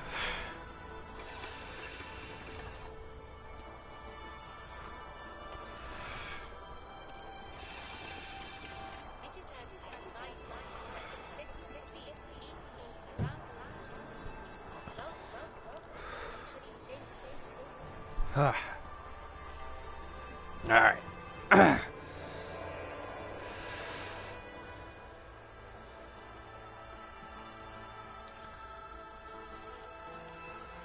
A bong toke. Bong toke being, like, a bong is a marijuana smoking apparatus. It's a water pipe, essentially. Mine's actually called a zong. It's got, well, when it was straight pipe, which is just like a solid straight pipe of glass, it was 6.2 feet. And then through the use of torches and heating, they heated it up and they bent six 6-inch kinks into it, so that it's just perfect height to hit by yourself. So, it's a pretty beastly bong. And yes, I am using the docking computer. And part of the reason I'm using the docking computer is so that I can have bong tokes in between every once in a while. Also, just because, like, I'll get it in the slot, that's fine, but the actual landing on the pad is just faster to have a docking computer do it than to do it myself.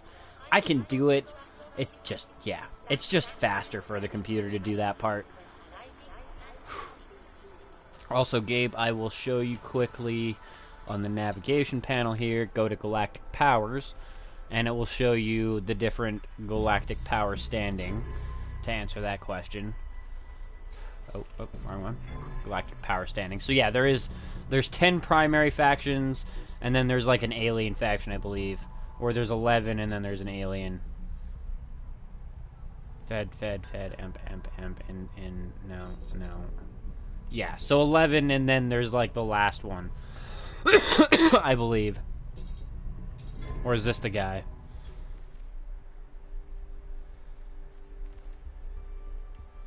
Stats.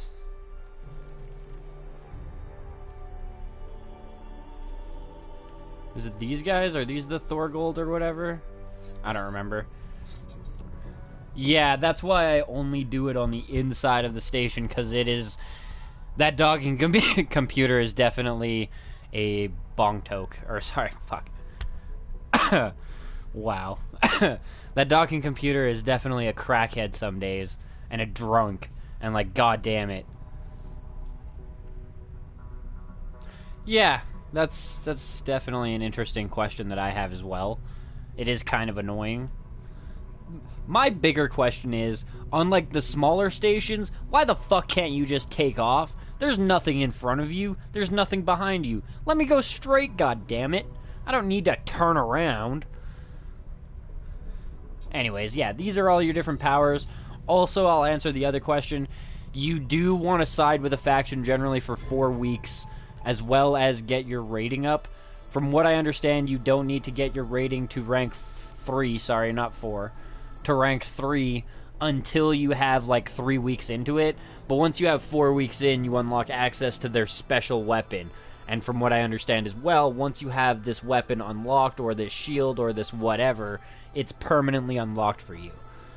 And, alright, bro, peace out and have a good one. But yeah, definitely stay with your faction for 4 weeks. Don't just kind of swap around.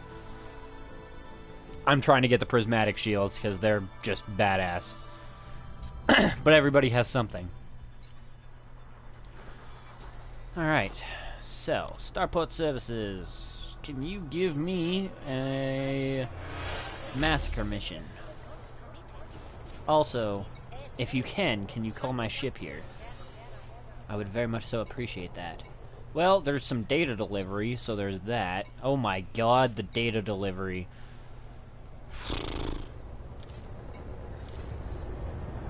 And delivery. And delivery. Holy fuck. And delivery. And some scanning. Some pretty goddamn profitable scanning. And more data delivery. All to HIP for the data there.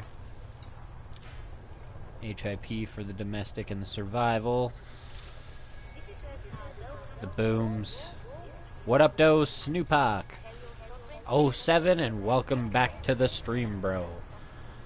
Not particularly. I did find boom data delivery, so there's that. But we might have to check out O'Keen's system that was recommended.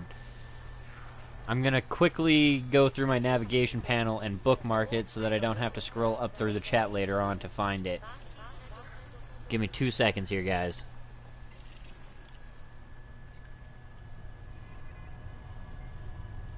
REI read quat. Quate. Read quit. Quat. Read quat.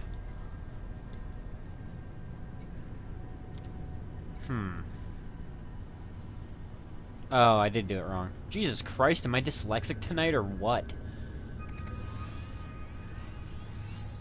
Although, I mean, to be fair, even among, like, English fucking terms, this thing does not follow a whole lot of logic. Bookmark that location. So, I mean, we can take all the boom data delivery. Maybe HIP will give us some massacre missions. Regardless, we'll still get some Federation rank. We'll still accomplish something. And it does give us something to do while we wait for the Vulture to get over here. We may as well order it. We might luck out. But I can scroll back down here now.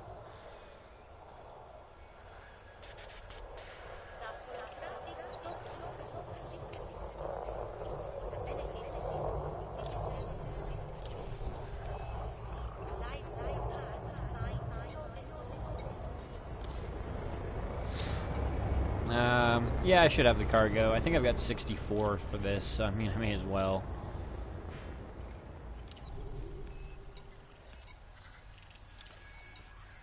It's gonna be a while for the fucking thing to get over here anyways. May as well donate this as well. Make them a little bit happier with me. I'm almost tempted to donate the extra 450 just to push it just that little bit over the edge.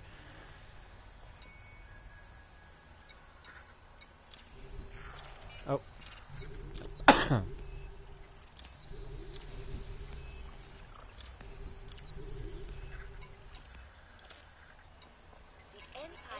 Not quite good enough with you guys. There's a fuck ton of people here, though. That is one thing I will give this system. Holy shit, the amount of people to talk to. Like, if we get a good board roll, we could end up with a full 20 massacre missions.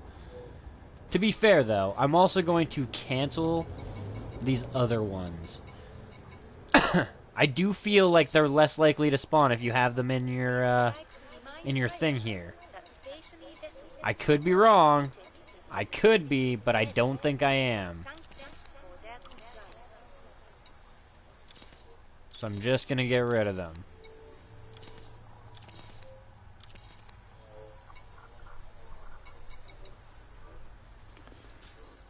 Alright. Shipyard.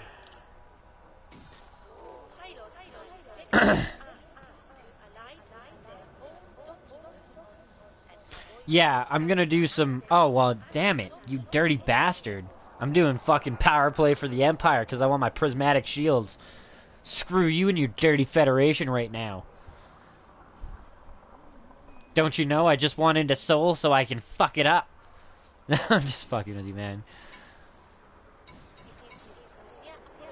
2 hours? Are you fucking kidding me right now? Ugh. Fucking kick in the balls. Like, what? Oh, man. That sucks. I mean, the like 750,000 is still a kick in the balls too to transport it, but the 2 hours. Ah.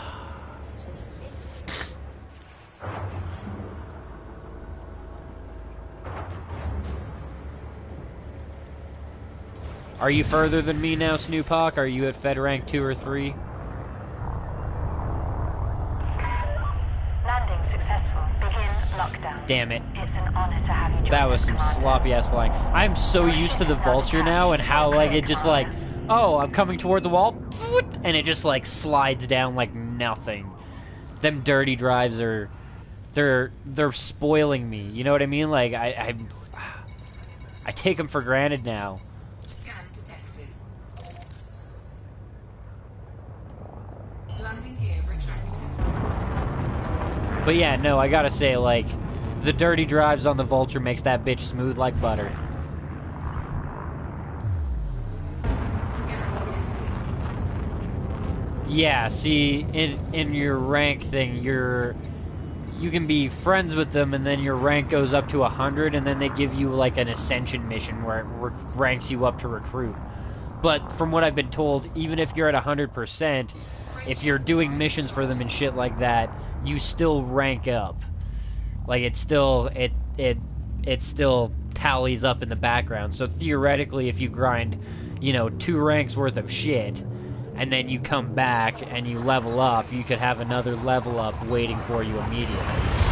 Or you could have like another ascension mission waiting for you immediately. Yeah, see, me and Snoopak have a little bit of a competition going to see who can get to Seoul first. But as it stands, I do a lot of other shit, random other shit, so there's a good chance he'll beat me. View scoping.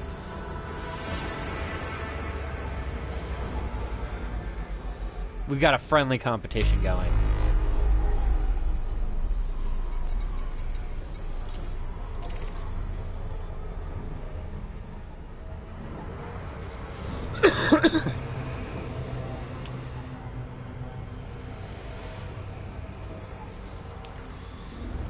Fuel Yeah.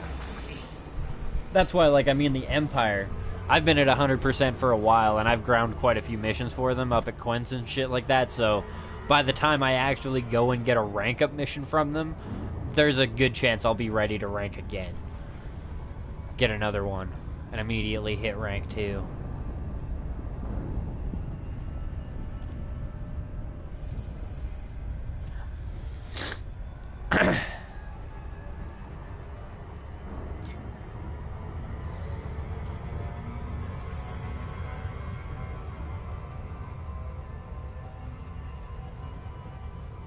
It cut you off at when you have, but I have a pretty good idea of what you're talking about.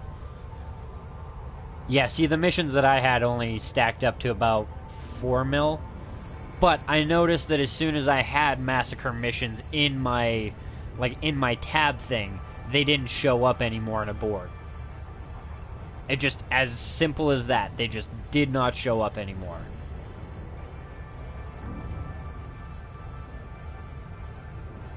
Which is also what I find happens with the planet scan missions. Like, once I've collected a certain amount, I don't know what the amount is, I think it's about 4, it makes it, the game, like, recognizes it, I think, and it makes it much harder to actually spawn more planet scan missions. Yeah.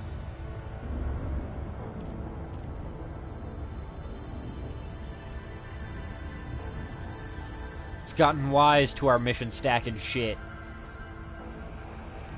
Well, to your guys' mission stacking shit. I'm just kind of copying off of your guys' ideas.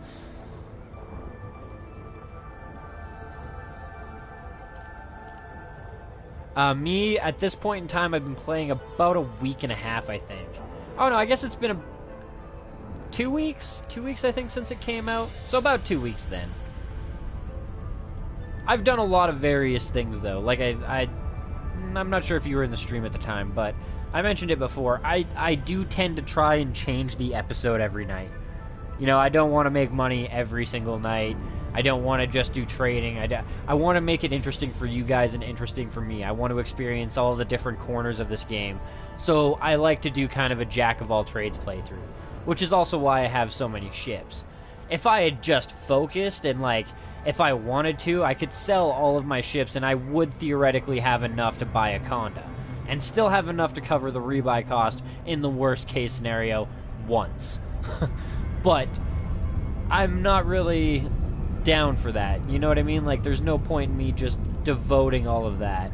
Plus, I do want the trophy for 10 ships. Just for my own hoarding measures. I am by no means a trophy hunter, but I want it.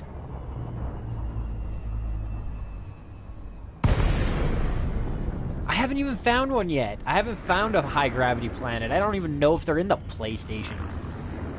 I imagine they're not super common. Boarding permission granted. Still, I mean, I'm pretty comfortable with the 91 million I have in the bank and the 4 or 5 ships that I own. I'm alright with that. Oh, nice.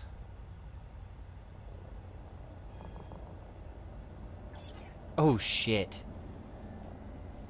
Yeah. And like I said, part of it is my own enjoyment. Part of it is because I can't imagine you guys want to sit here and watch, 4 nights of me doing rare trade runs back and forth because it's profitable. Like, that's not entertainment.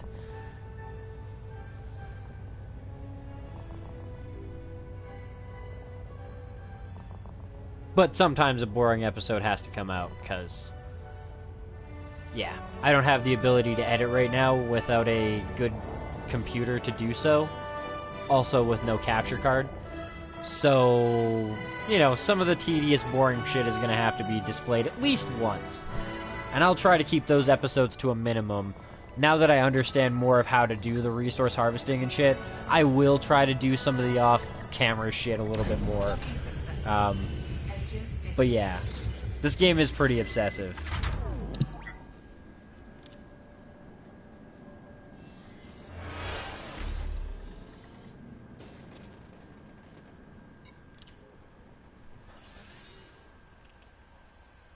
Claim a reward from you.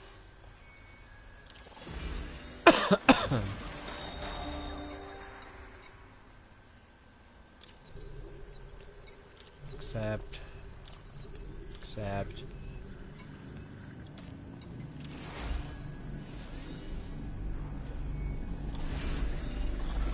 Galite and Rutil.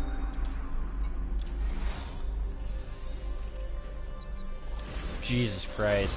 Yeah, see, I've never been... I will hunt for the easily accessible trophies. I won't go, like, full tilt, balls to the wall. That's... yeah, it's just not me. I can't be that dedicated to a game. I have a hard time with it. Donates. Donates. No reason why we can't. May as well grab it.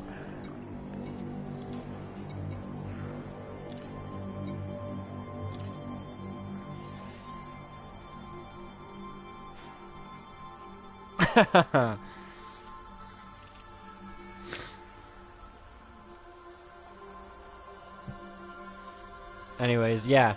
Like the easy ones, I'll grab. Not even just the easy ones. Sometimes I'll do the challenging ones, but there's some that are just like, hey, fuck that noise. There's no way in hell I'm doing that shit. Deus Ex Mankind Divided was a Let's Play that I did fairly recently, and one of the achievements was don't kill anybody the whole playthrough. Okay, well, I kind of fucked up that, and I killed some people a little bit early. I mean, they totally had it coming, but I didn't realize the achievement was there, so I couldn't really get it. Not a big deal. One of them is go through the game without getting a single fucking alarm. That's a lot of save scumming, or some seriously gangster fucking stealth gameplay. Like, that is taking it to the fucking extreme. And the last difficulty that's unlockable after you beat the game once is the Deus Ex mode, or the Bring It On mode, or the hard... It's essentially hardcore mode. If you die, the game ends. You have one save, Iron Man mode. And if you die, that's it. The game's over. You start from the beginning. And there is an achievement for beating that game mode. Fuck that noise. I am down for a bit of a challenge. I don't like hardcore mode like that. One little fuck up, one little, one bat of an eyelash when you're a little bit too tired and you should have stopped playing 5 minutes ago, or some stupid shit like that you can't save because you're in a main mission, or no, I can't do that.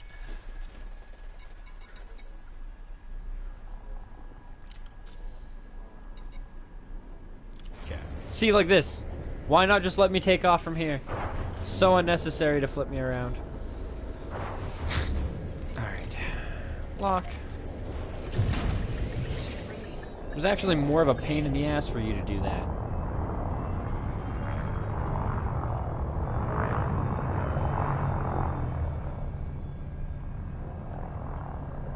Landing gear retracted.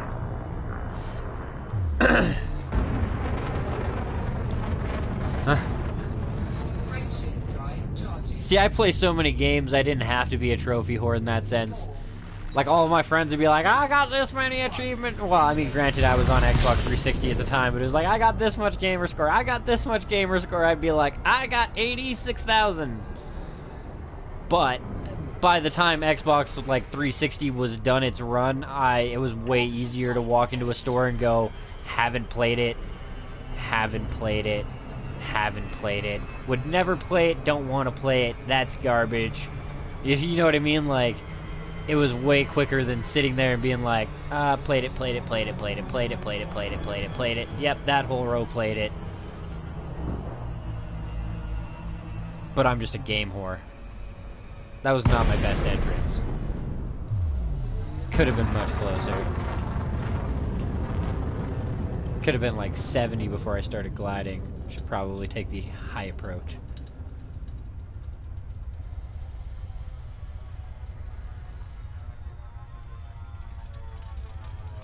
And yeah, by the end of my Xbox 360 run, it was 86,000.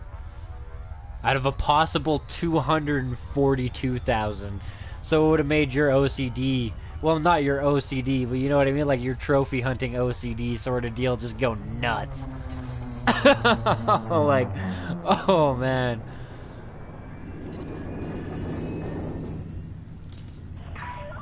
Makin, Kilo Uniform Sierra. Please comply with all flight regulations while in this Imperial zone.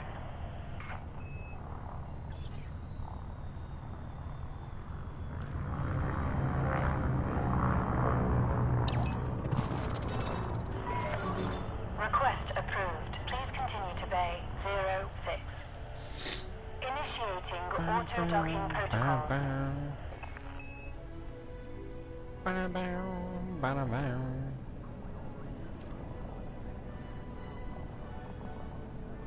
See, I think that's definitely part of why they picked this music too initially. I know that it's kind of a hat tip to the old game, hat tip to the sci-fi shit. But one thing you gotta give it to the opera-ish music, it doesn't really get old. I mean, it kind of gets old, but it's not old like that I don't know, Justin Bieber song or some other stupid shit like that, Katy Perry song, where it kind of had a catchy tune and it wasn't too bad, and then by the time it's had its run, you just kind of want to beat your head against a solid brick wall every time you hear the bitch open her mouth or something like that. You don't get that with the opera, or I guess not opera, symphony orchestra. That's the one, symphony orchestra.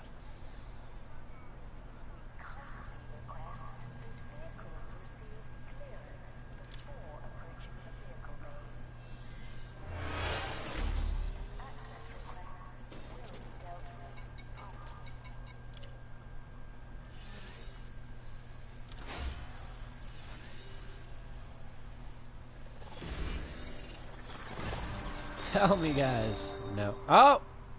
Wu Guiyang Bureau ships. Well, I'm not really here to make friends with anybody. Wait, what? Wait, what? Find targets in the conflict zones. In the conflict zone. That's what I thought. But why is it showing me the Horizons thing then? Doesn't it only show you that Horizons thing if it's like... If you need the DLC to be able to do the mission?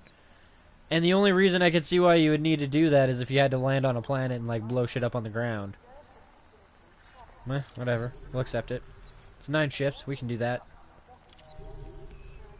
Yay! Massacre mission. We'll start stocking up on you, because it's going to be 2 fucking hours until we can actually do one! This travel time shit. That is going to be one of the best things about the Conda. I mean, it's been said previously, but just the fact that it can jump a decent distance. You don't have to ferry its bitch ass. Oh my god.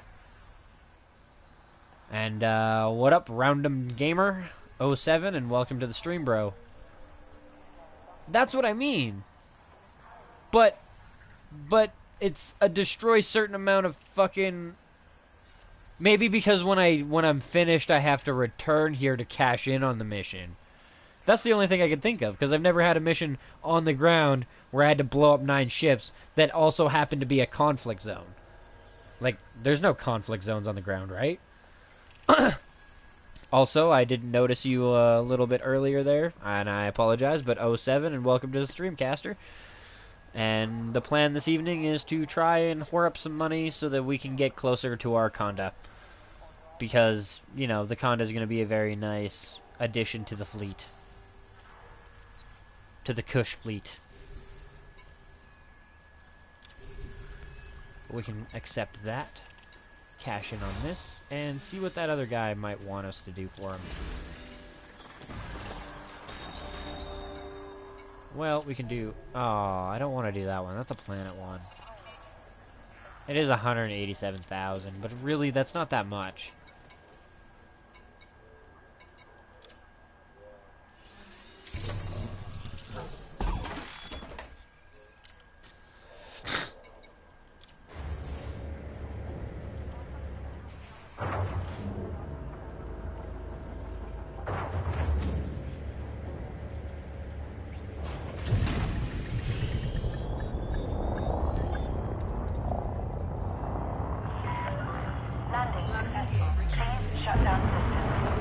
Once our combat vulture gets here too, it'll be pretty fucking nice because we also have the ability to, well, not the ability, but as of last night we have the dirty drives and it makes a substantial difference in combat.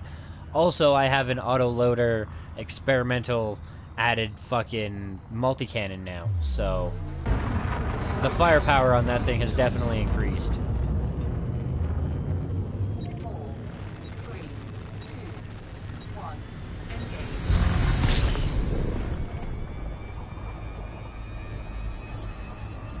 Nah, yeah, I guess that's true. I mean, I do kind of want to save up to about 200 million before I buy, just so I make sure I have the rebuy cost once or twice. Getting there.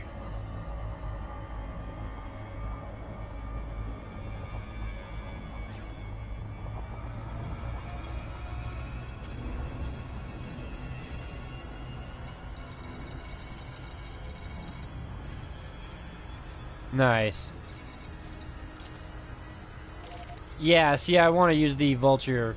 The Cobra's not bad, but I've never... Well, I guess I can't really say. I don't think I've actually used it for massacre missions yet. But I don't know if a Cobra would be the best choice for a massacre mission. Maybe if you played it smart. You just kind of hung off to the sides and lucked out in the sense of making sure you got a decent amount of people pop in on your side, because you're gonna need it in a Cobra. A little bit squishy.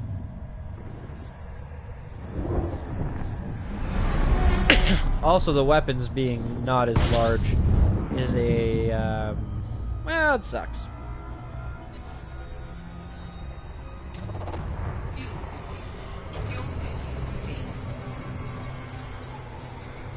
Oh, damn, it made us go to 3 different stations? That sucks. Oh, well.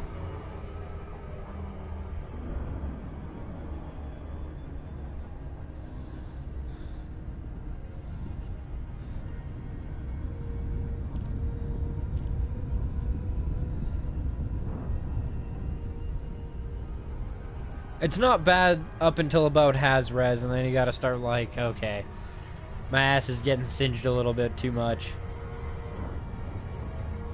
Vulture is definitely a nice step up from it.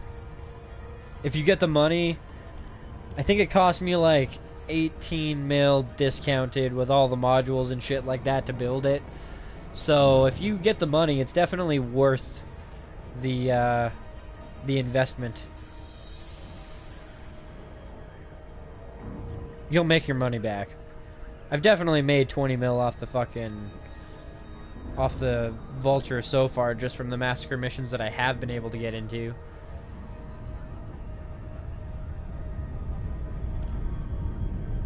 Still, the Combat Conda is going to be a much better investment. The fact that it can jump the places that I need it to go, like I said, is going to be a big deciding factor.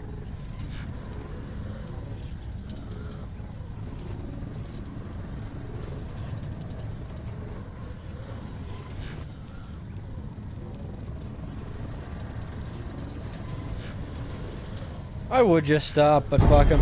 It's been a while since I actually fought it out. Well, not fought it out, but fought the interdiction.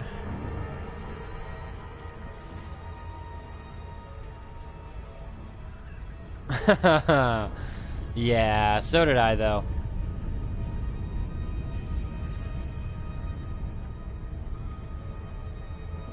You gotta play it really crafty in a conflict zone if you get in there with a Cobra.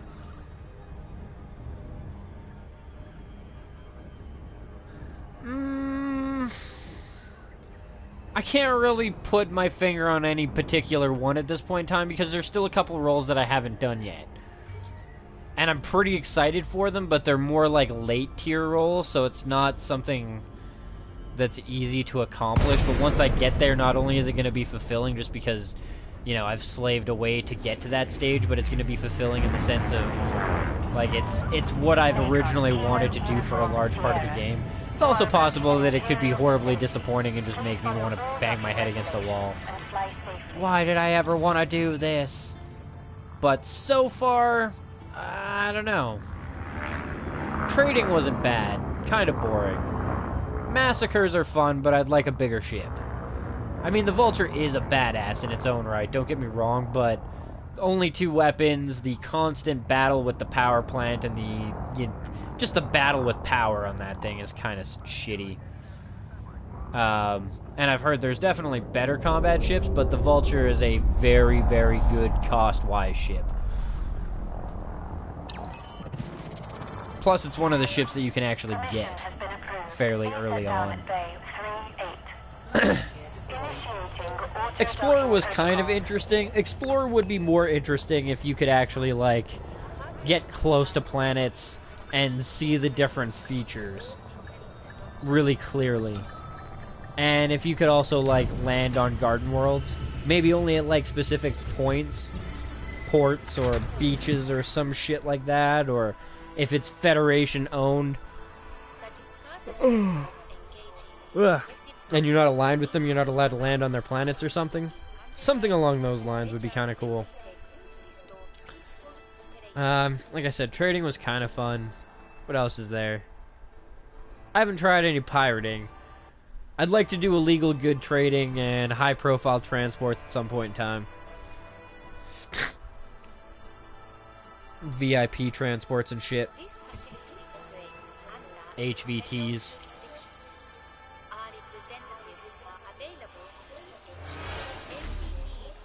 To unlock the NGs.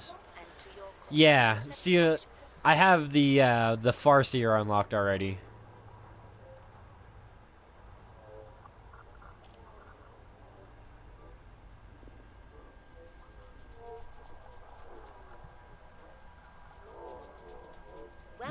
Maybe. I wouldn't mind a little bit more ship selection, but I think they've got a pretty good balance so far, and I'd hate to see them wreck it.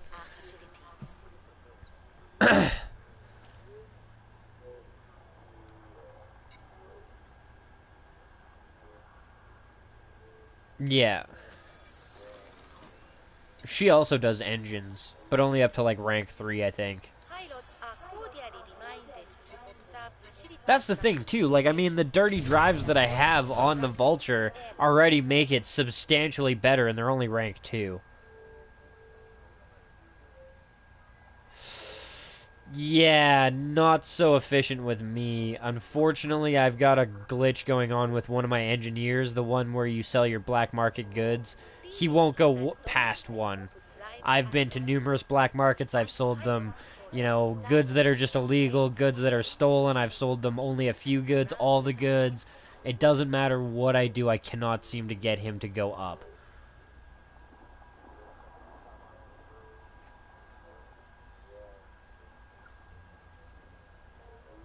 Yeah. I think it would be cool if there was like a community challenge, like a giant raid boss where the community has to come together on the various consoles and kill a ship that's kind of equivalent to the level of like power-wise make it the equivalent of say 15 or 20% of the player base, so at least that amount of people have to be on the fucking thing. I believe it's a frequent bug for a lot of different consoles. But yeah, when I go into my engineer, I've sold to multiple different people and shit like that. It doesn't seem to matter what I do. Oh, it's gone up now. I don't know how. Maybe it's just taking the longest amount of time ever to update. That could be the bug. Maybe it does count it, but it takes fucking days to update. I'm very confused. Very, very, very, very confused.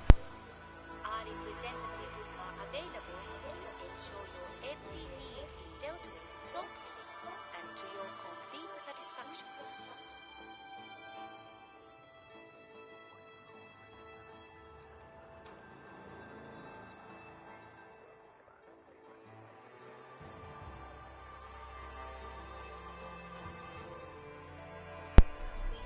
See, the high-profile transport missions are harder to do because you need a passenger craft, and you're basically going to have to retrofit like a Type 7 or a Type 6 or a Dolphin to start it, but you also need good faction relations, like really good faction relations with whoever you're working with. And not just like faction relations, but like system relations as well. Anyways, these guys, we just have to find Arubia, I think, and then get invited by these guys by getting on their good side in their system, which shouldn't be too impossible. And then these guys, we only need 100,000 worth of combat bonds from either just getting into a conflict zone for the Federation. So, Starport. We'll cash in our missions, hit up the other stations.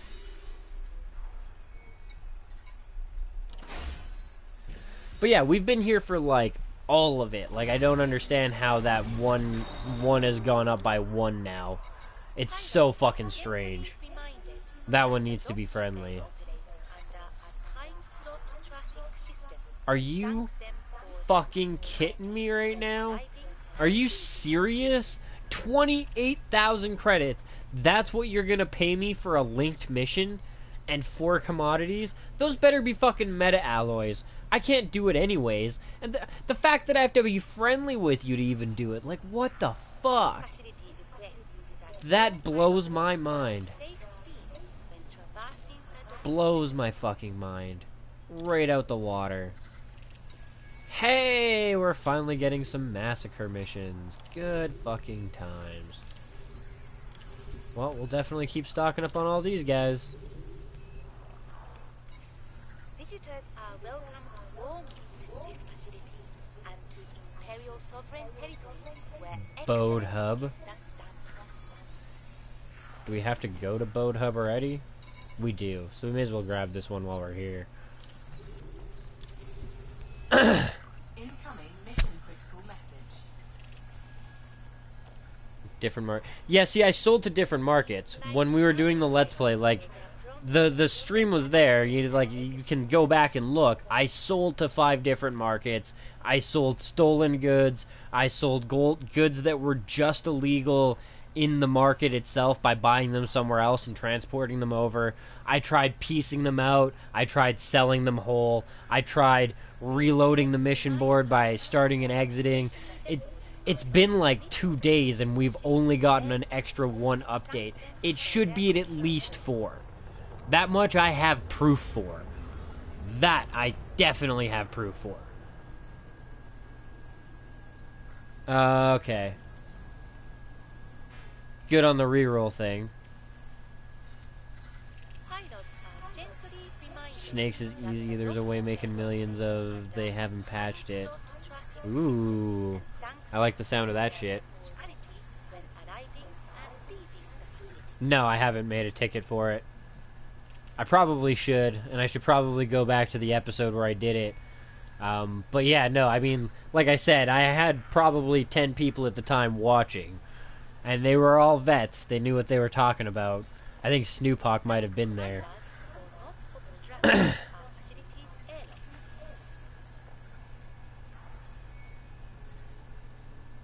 got Dolphin and it failed. There's a lot of passenger missions. Yeah. I haven't actually really tried much of the passenger missions. I had a Dolphin that I was using for rare good trading, but I didn't have enough rep with people to really get any passenger missions going on, so yeah, I just kind of put it on hold. And now I'm at the point where I'd rather have a bigger ship before I go back to passenger mission shit.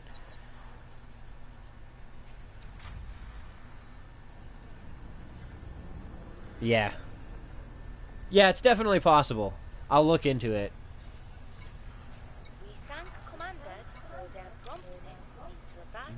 Three units of scrap and purifiers. I may as well like look at what it says. Domestic appliances to the boat hub. Like I said, may as well grab it. We're going there anyways. Not going there. Not going there. Snake and narcotics and stuff like that. Oh, is it like? Do you? Well, I mean, you still get paid a decent amount.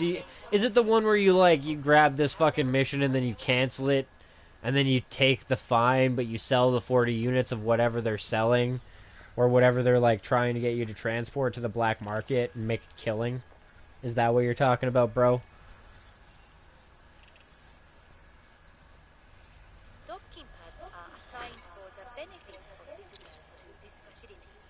We politely request that pilots do not obstruct access to other guests inside the docking bay.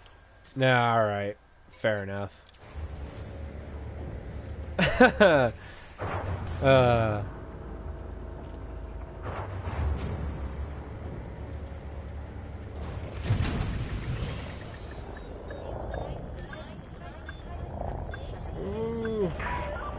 are on deck. Initiate shutdown Yep, sequence. that would be it. Imperial flight That would be fucking it. enjoy Every time. Well, okay, not every time. Sometimes it's just me genuinely flying like shit. But frequently, if I'm having major issues flying inside the terminal or something, I take a quick second and, oh, right. Alternate flying controls are the way I go.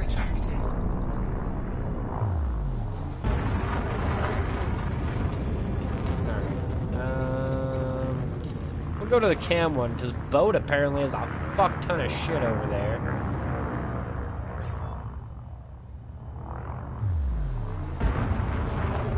Like, boat is apparently just demanding all the goods. Drive charging. 4, 3, 2, 1. Engage.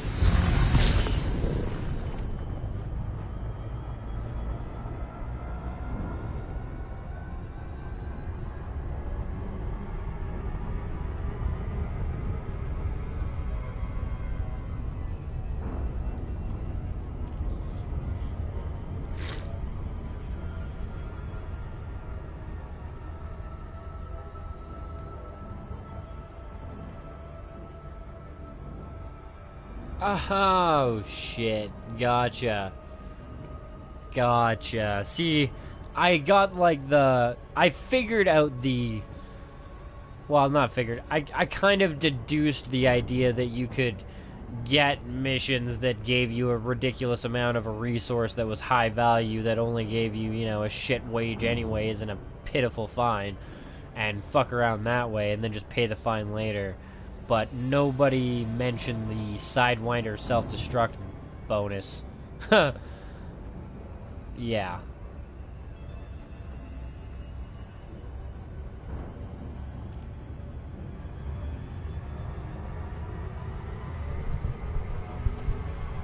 To be fair, it's not like I wasn't technically exploiting when I was up at Quinn's. Snoop Hawk, I guess you weren't actually around to see that, but yeah, I was up at Quinn's. Making money. Because I want that fucking condo.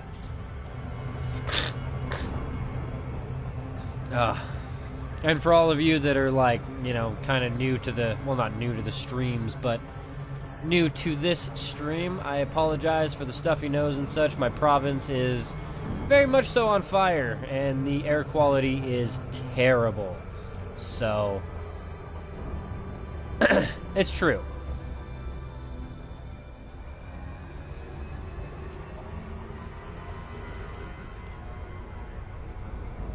Yeah. See, the detonating the Sidewinder to get rid of the fines is a little bit more cheaty. I mean, I was detonating the Sidewinder on the planet just because it's cheaper to replace my hologram in the fucking ship, like, at the station, to me, than it is cost-wise to bring the ship back. It's kind of like a NASA situation, you know what I mean? Like, they could bring this back, but it's going to cost them way more, so they just slam it into the moon.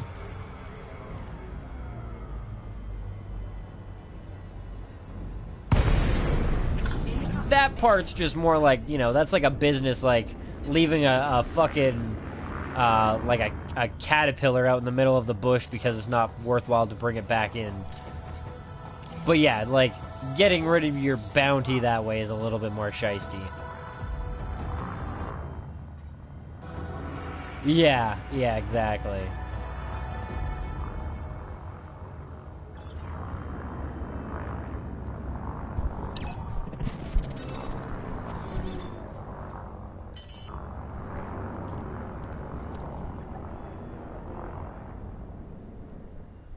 Landing gear deployed. I think an effective way to kind of counter that and still be kind of legit and still allow players to utilize the exploit to a certain extent every day would be to make it so that, like, the more times you refresh your ship within like a 24 or a 48 hour period, the more your insurance inflates on your ship. And then after, you know, say 48 hours of not dying or 24 hours of not having your ship replaced, you have your insurance reset. So that you would be able to farm a certain amount and then it just wouldn't be profitable to you anymore. And you'd have to stop for the day. You can make a little bit of money off of it, but eventually we're going to cut you off from the fucking, you know, we're going to get you off the tit.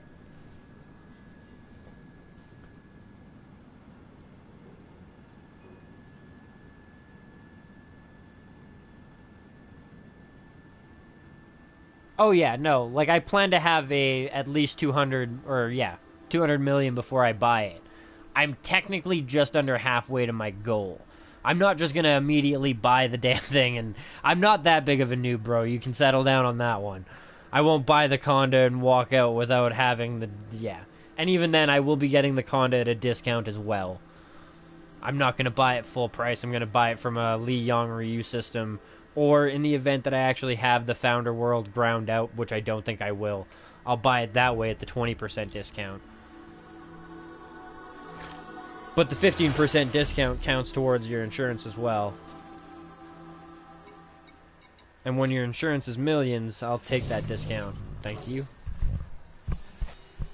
But the condo will also be kitted out to start. It will be a, okay, maybe.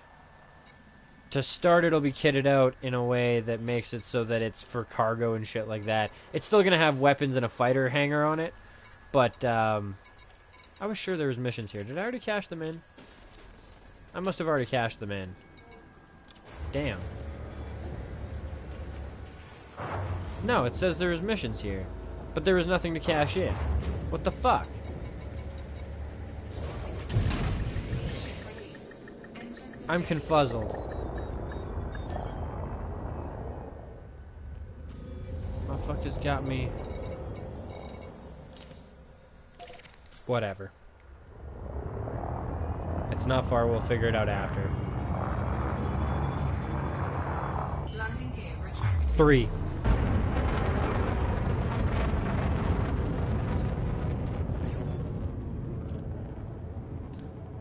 If player-wise, you can have 3 players in a conda. You can have a pilot, a gunner, and a 4, 3, and your fighter craft. engage. But I believe, from what I've been told, the gunner can also go fighter if you have 2. And then on top of that, if you want, you can have like 1 as the gunner, 1 as the pilot, and you can hire an AI pilot to pilot the other fighter. So you can still have 2 fighters out there, 1 AI, one player, plus your gunner, plus you. And I'd rather have a gunner if I could get the crew member to stay in the gunner seat, just because 7 weapons is a lot to manage.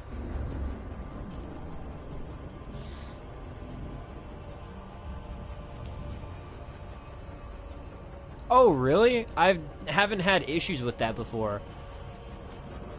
I thought it just, like, sold off the inventory, or it was just like, well, you can't accept this, so we're gonna keep it.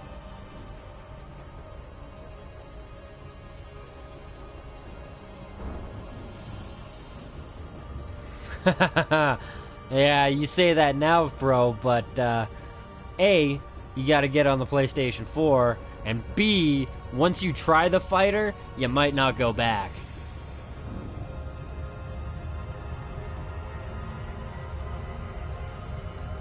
Also, can one of you answer me this? Is the fighter, like, is the fighter hangar and shit like that, is that a Horizons thing? Like, my biggest question is if a player without Horizons joins my ship, will he not be able to pilot the fighter? Will it, like, lock him out? Oh, right, okay, good times. Fucking rights, bro. Get on up in this bitch. That's also, like, that's part of why I'm focusing on the Conda, because I want a multi-crew ship. I want something that I can get a good multi-crew fucking shit. Oh, multi-crew is Horizons only. Alright. Fair enough. I wasn't aware that that was the case. Gotcha. Anyways, just another reason to have it then. Horizons, I mean. But yeah, I would like to have a good multi-crew, and I would definitely not mind having you on the team. But that's part of why I'm going with the Conda. It's the cheapest, most easily accessible, but still combat-worthy shuttle with 3 crew slots. The Type 9, not really up my alley. Not my thing.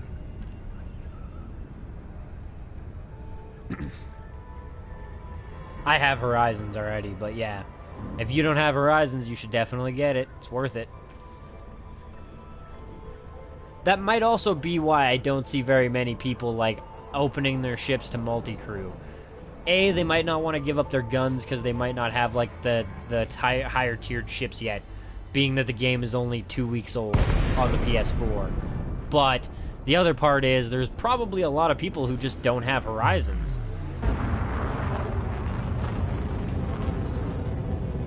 I don't know if that actually gives you Horizons in the Deluxe Edition. I didn't read the Deluxe Edition.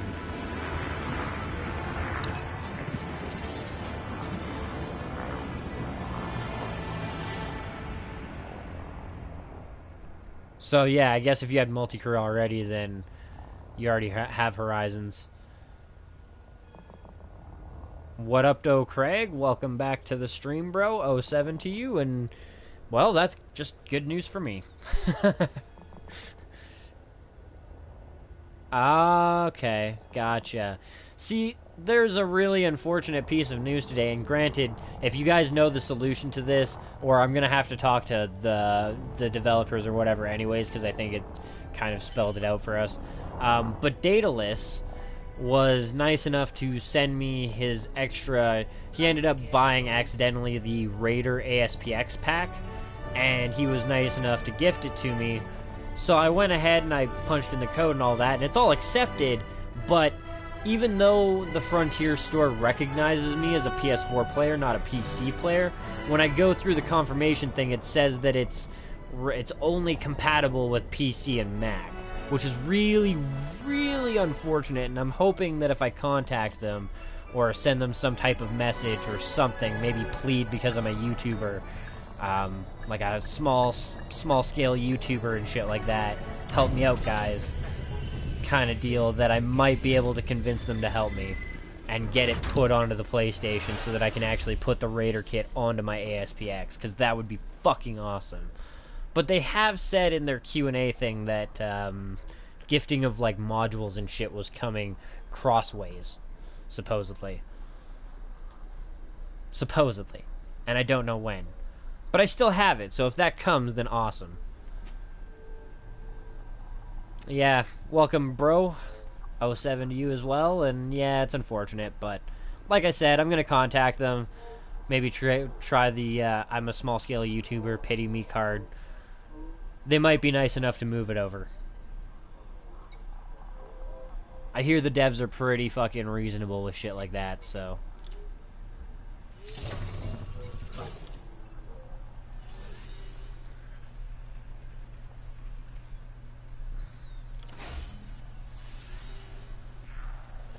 yeah. Give it time. They already said that they were going to change that over. And it's all confirmed on my account and shit, so as soon as that's a possibility, we'll definitely be capitalizing on that shit. Where's it going? The Ziegel dock? Is that the one I need to go back to? Nope, not the Ziegel. It's the Cam.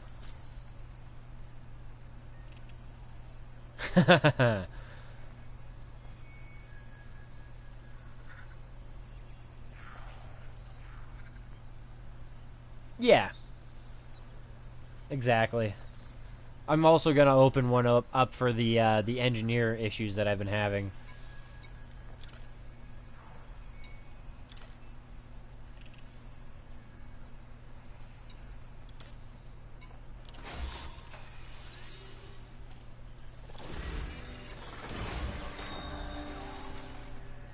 Oh fuck, there you go, bro. You can kick some ass and take some names in my name, you know?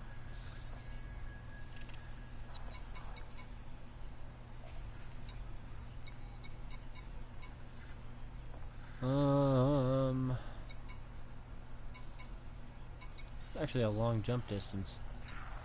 It's a substantial amount of shit that they want to bring there, though. Substantial amount of money's worth.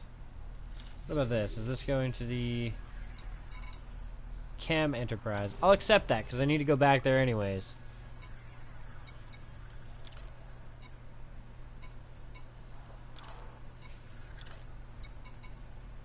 Alright, well, good enough.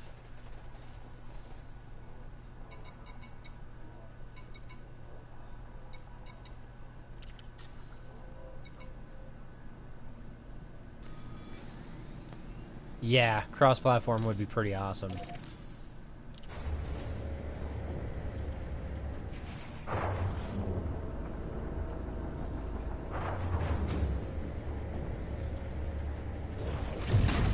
Ship released. Engines engaged.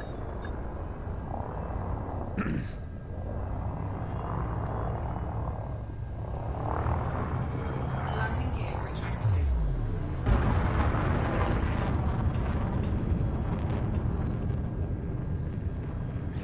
Frameshift drive charging. 4, It's true. 2, 1.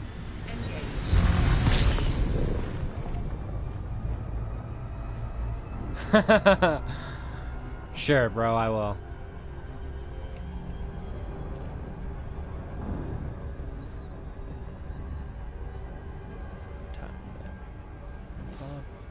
Yeah.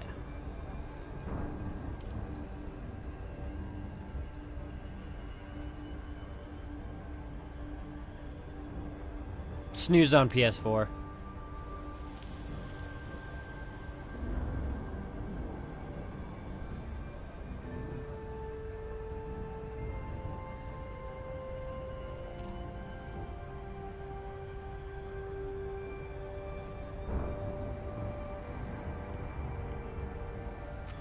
I noticed that. The fucking... It's been, like, skyrocketing.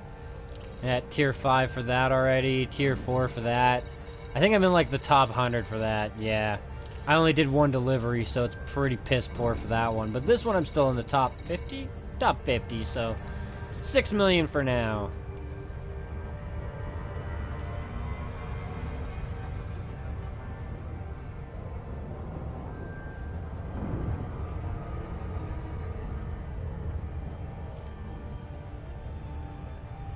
Nice.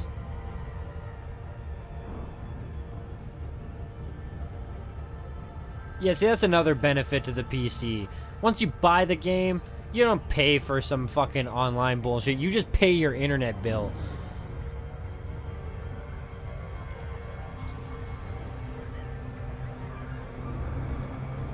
Don't forget to catch up some USS combat aftermath high-grade missions while flying. I would, but unfortunately, if I turn the wake scanner on with this thing, it tanks. The power draw is ridiculous. God damn it.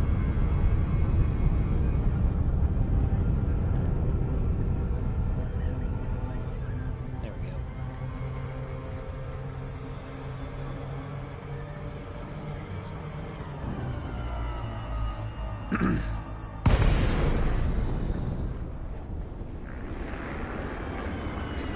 Oh, okay.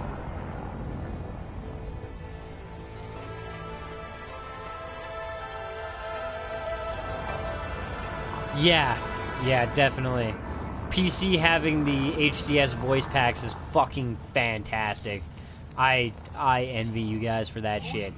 Being able to just literally be like, computer, do this. Computer, plot this route.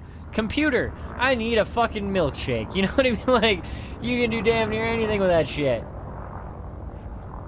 Oh, they don't have a spot for me right now. You sons of bitches. Get off my landing pads. Whores.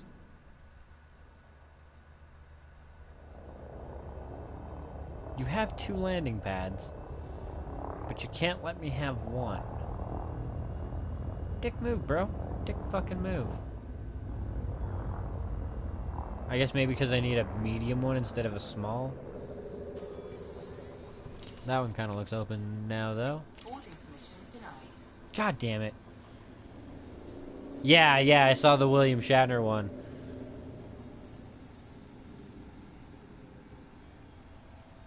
Just 1 second.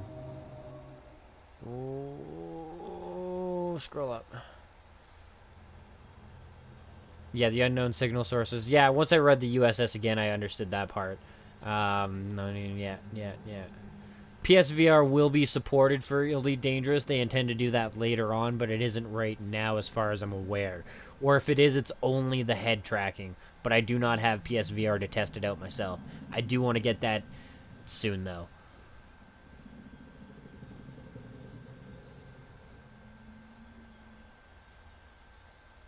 HUD colors, yeah, that'd be good. ED Discovery, fuck yeah.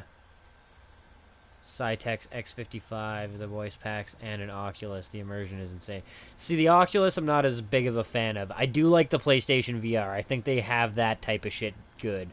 2 small pads, 1 medium, yeah. Oh my god, they're still fucking...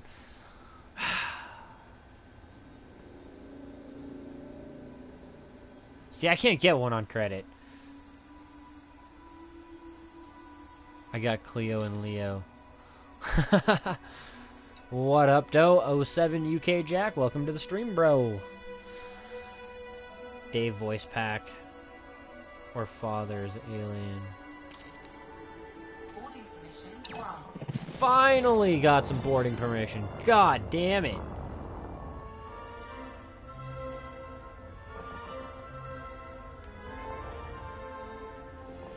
That is really cool. I don't see. I like the extra shit of the VR, but I also like the fact that they will draw that line, because when I saw the new Fallout VR, that's a lot more than I was expecting. and it does have some really cool features to it. But I feel like the novelty will wear off at some point, and if you can't just turn it back into like the regular game with just the head motion assist kind of deal, it might be a deterrent to me. You know what I mean? Like, it's cool. It really is, being able to pick up your helmet and throw it on your shit, and, you know, like, pick up your weapon and you gotta aim down your sights. Like, all of that is cool, but it's a little bit of a novelty value thing. I think they need to have that, you know, that separation between who wants to go really hardcore with their immersion and who just kind of wants to get the first-person perspective. The very upfront, in-your-face, first-person experience, you know what I mean? Being able to look around and see the planets and see the station up close and personal, see my console in front of me, and when I look around with my head, actually be able to see around, that's enough for me. I can still have a controller in my hand for that.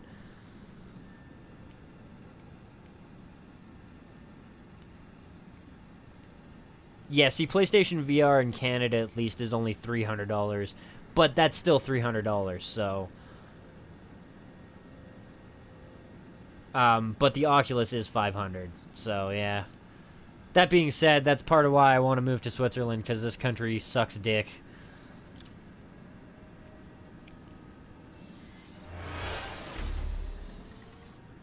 My province is pretty bullshit with the way that it's got things set up. I mean, it's a lot more swept under the carpet, but big business still runs everything here. It's bullshit, it's garbage, it's beyond fucking disgusting in a lot of ways. Holy fuck, there's a lot of things going somewhere. To Ziegel. It's not a bad idea, actually. We could probably pick that up and bring it to Ziegel. I want to see how much longer is on my ship. But yeah, like, perfect example. Yeah. Switzerland is the one that I've been looking at for the longest time. I really want to go to Switzerland and live there permanently. But, like, to put it in perspective, in my province, which is granted the worst province for this, our living wage is rated at $16.50. Our minimum wage is $10.25. I paid, while me and my dad together, he helped me out with the school thing, but it cost us together $1,000 each, so $2,000 total for me to go back to school and get certified, so that I could get a job for $14 an hour, and that was the best I could find. I'm going back to school to get certified in like heavy machinery equipment operator kind of deal, so that I can make more money and hope to get like 20. But even then, at the fucking living wage being $16.50, that's still low class, middle class. Like it's the very low end of the spectrum of middle class. But much like America, my country has destroyed the middle class by overtaxing it and giving cutbacks and breaks to the businesses and shit, so...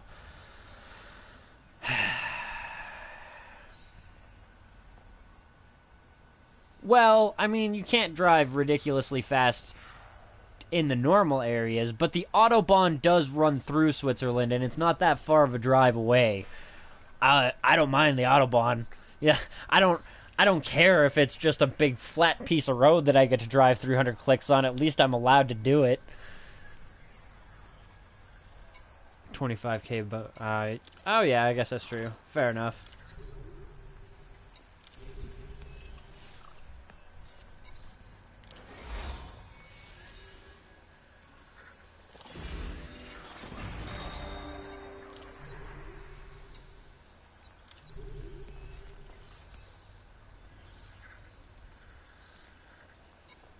Yeah, you know what though, bro? I gotta say, man, I've got a couple of bros in Australia, and comparing how they live and comparing how I live, it's worse over here. 'Cause we pay tax on everything too, dude. We pay carbon tax, it's stupid. It's stupid the amount of tax we pay. And like I said, like much like the America destroyed their middle class, our middle class has been taxed to fucking non-existence, basically. If you're middle class, you're essentially poor still. Yeah. Exactly. That's the other nice thing about Switzerland. Open borders, and if I want to go anywhere for, like, exotic food, go south, I believe. It's Italy. Go east, it's Germany. Go west, it's France, and then Britain if I want to cross the water. Go north, it's, like, Finland and Ireland, or no, Iceland, and, Netherlands, that type of shit.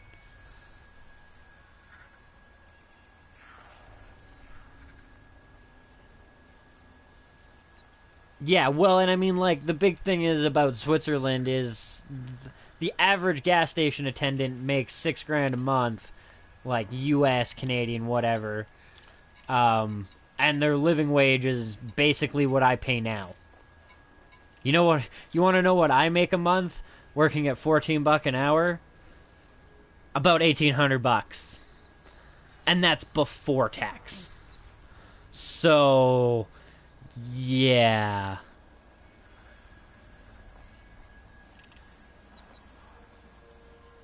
Yeah, exactly. But at least you get paid good enough to live kind of deal. You know what I mean? Like,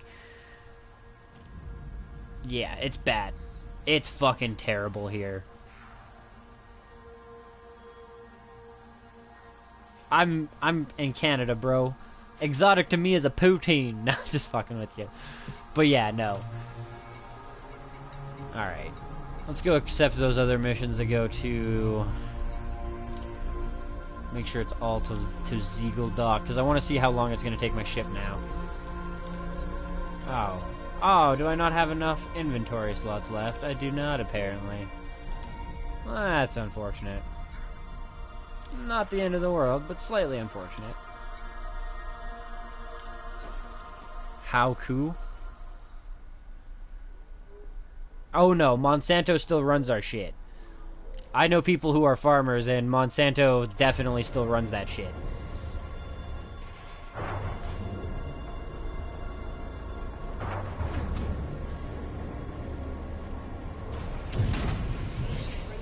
And what up, Dofig Jam 07, and welcome back to the stream, bro.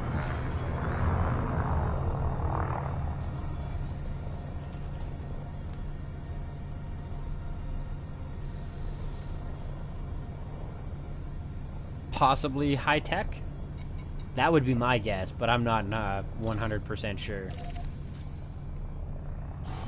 Cannot comply. Landing gear retracted. I do what? Frameshift drive charging. 4, 3, 2, 1. Engage.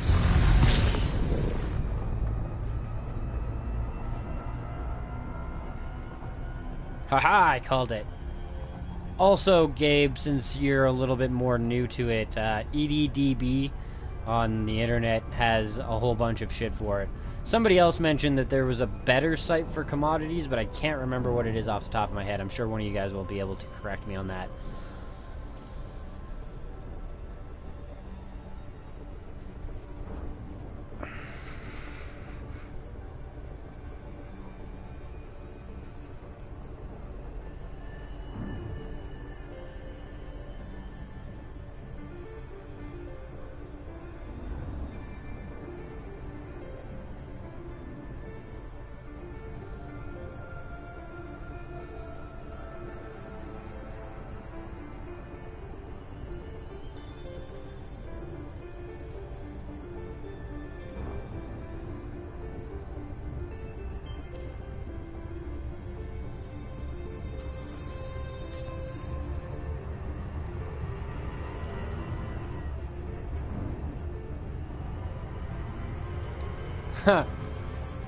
Type in CEOS.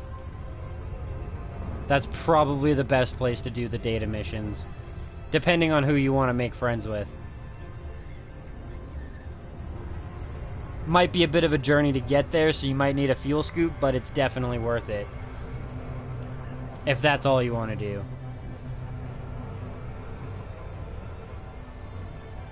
Kuja system. Well, I've got a couple of massacre missions already saved up, so I may as well cash in on those.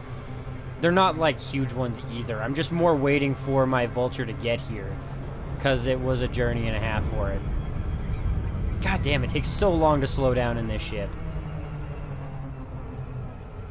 Giant hulking fucking space whale.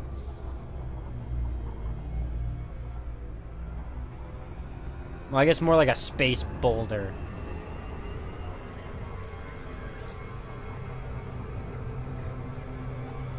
What is a Goliath mission? I've never seen a Goliath mission pop up.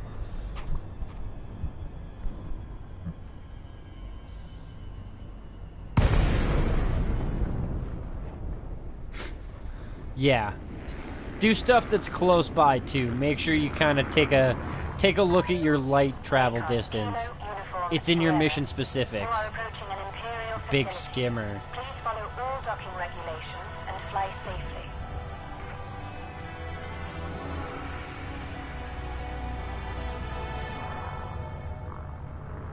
Yeah, those ones are like long distance shit. Generally speaking. Or shit that's a little bit above your pay grade right now.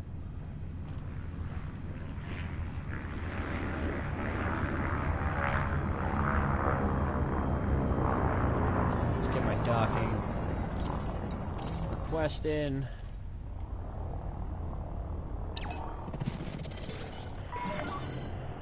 It's by Quince. Gotcha. Initiating auto-docking protocols.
Landing gear deployed.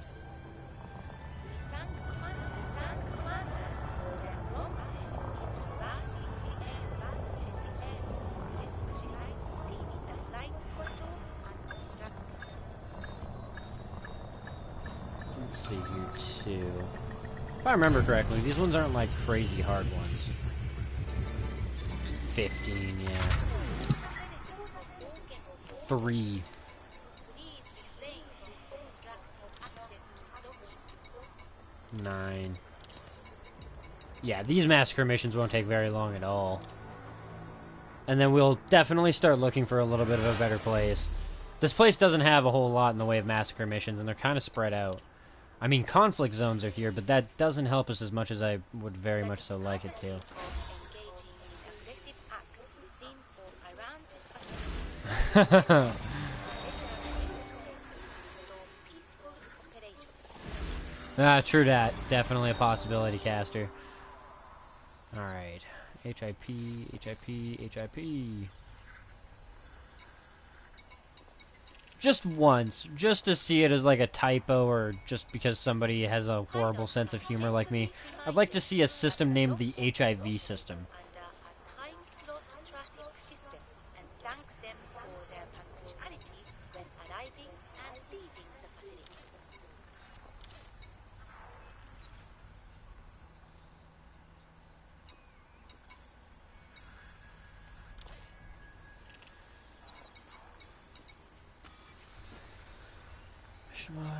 Domestic appliances,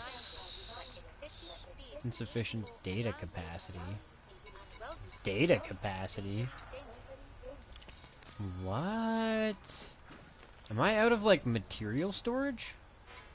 Oh shit, that would be why I can't cash it in. Well then, what the fuck is taking up all my slots? Is with pleasure I need to drop some of this, or sell some of this, or, I don't know, do something with it. ensuring safety and decorum for residents. Common data. Discard 15 of those, please.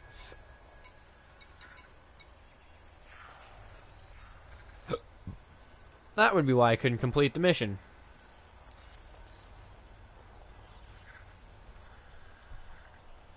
Welcome to Imperial Sovereign Territory. We look forward to serving your interests. Planet Freddy Mercury. Yeah.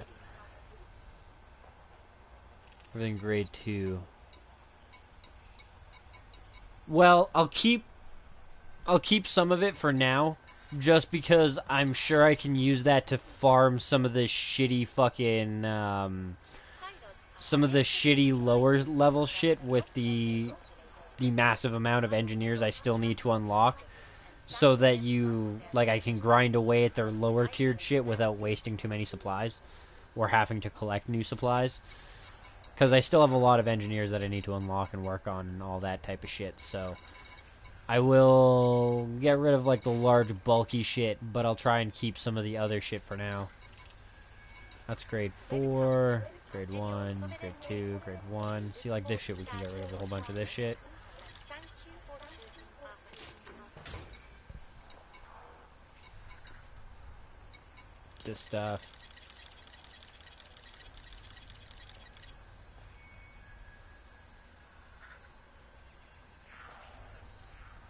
Yeah, no doubt. The data hold does need to be bigger. Reminder that excessive speed in or around the zone is unwelcome and potentially dangerous. Could even, like, drop another 15 of those.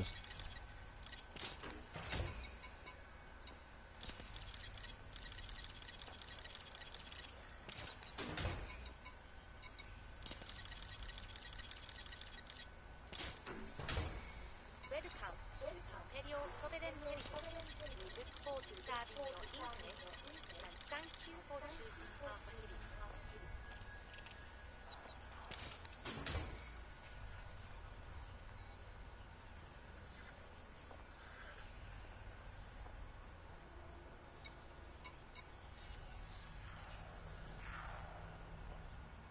Once your vessel has been authorized, Gotcha. appreciate your promptness in highlighting Same like the echoes. When I was in that one zone that was like a famine zone, just scanning all the shit coming in, I got tons of those fucking echoes. But that's enough for me to be able to cash in the mission at the very least. pilots are gently reminded that the docking bay operates under But yeah, we only have to deliver those 2 things to that other station. And then we have these 4 massacre missions when they're ready. arriving and leaving. When they're available and shit. How's the shipyard looking? How close are we to getting our shit? 47 minutes still. Son of a fucking cunt. That is a long wait time. Like, Jesus Christ. Docking pads are assigned for the benefit of visitors to this facility. Yeah, I'm going to do that, but because it's been a substantial amount of time already, it's been about 3 hours, I think, for this stream. So I am going to end this one here. I'll be starting up the next one in about 5 minutes. I'm going to take a piss, take a bong toke, make sure my animals have food and water, that type of shit. But regardless, thank you all for joining me for this stream. I hope you have enjoyed this episode and this series so far as much as I have enjoyed bringing it to you. If you have, do me a solid, leave me a like, a comment, your thoughts, your critiques, your criticisms, what kind of games you'd like to see featured on the channel, and how you found the channel in the first place. Leave a sub if you haven't already, a follow if you're watching on the PlayStation, and as always, hit the share button to help spread the word of Kush Coffee and Games so we can continue to grow the community as a whole. Thanks for watching, and peace out, guys. See you after a 5-minute recess.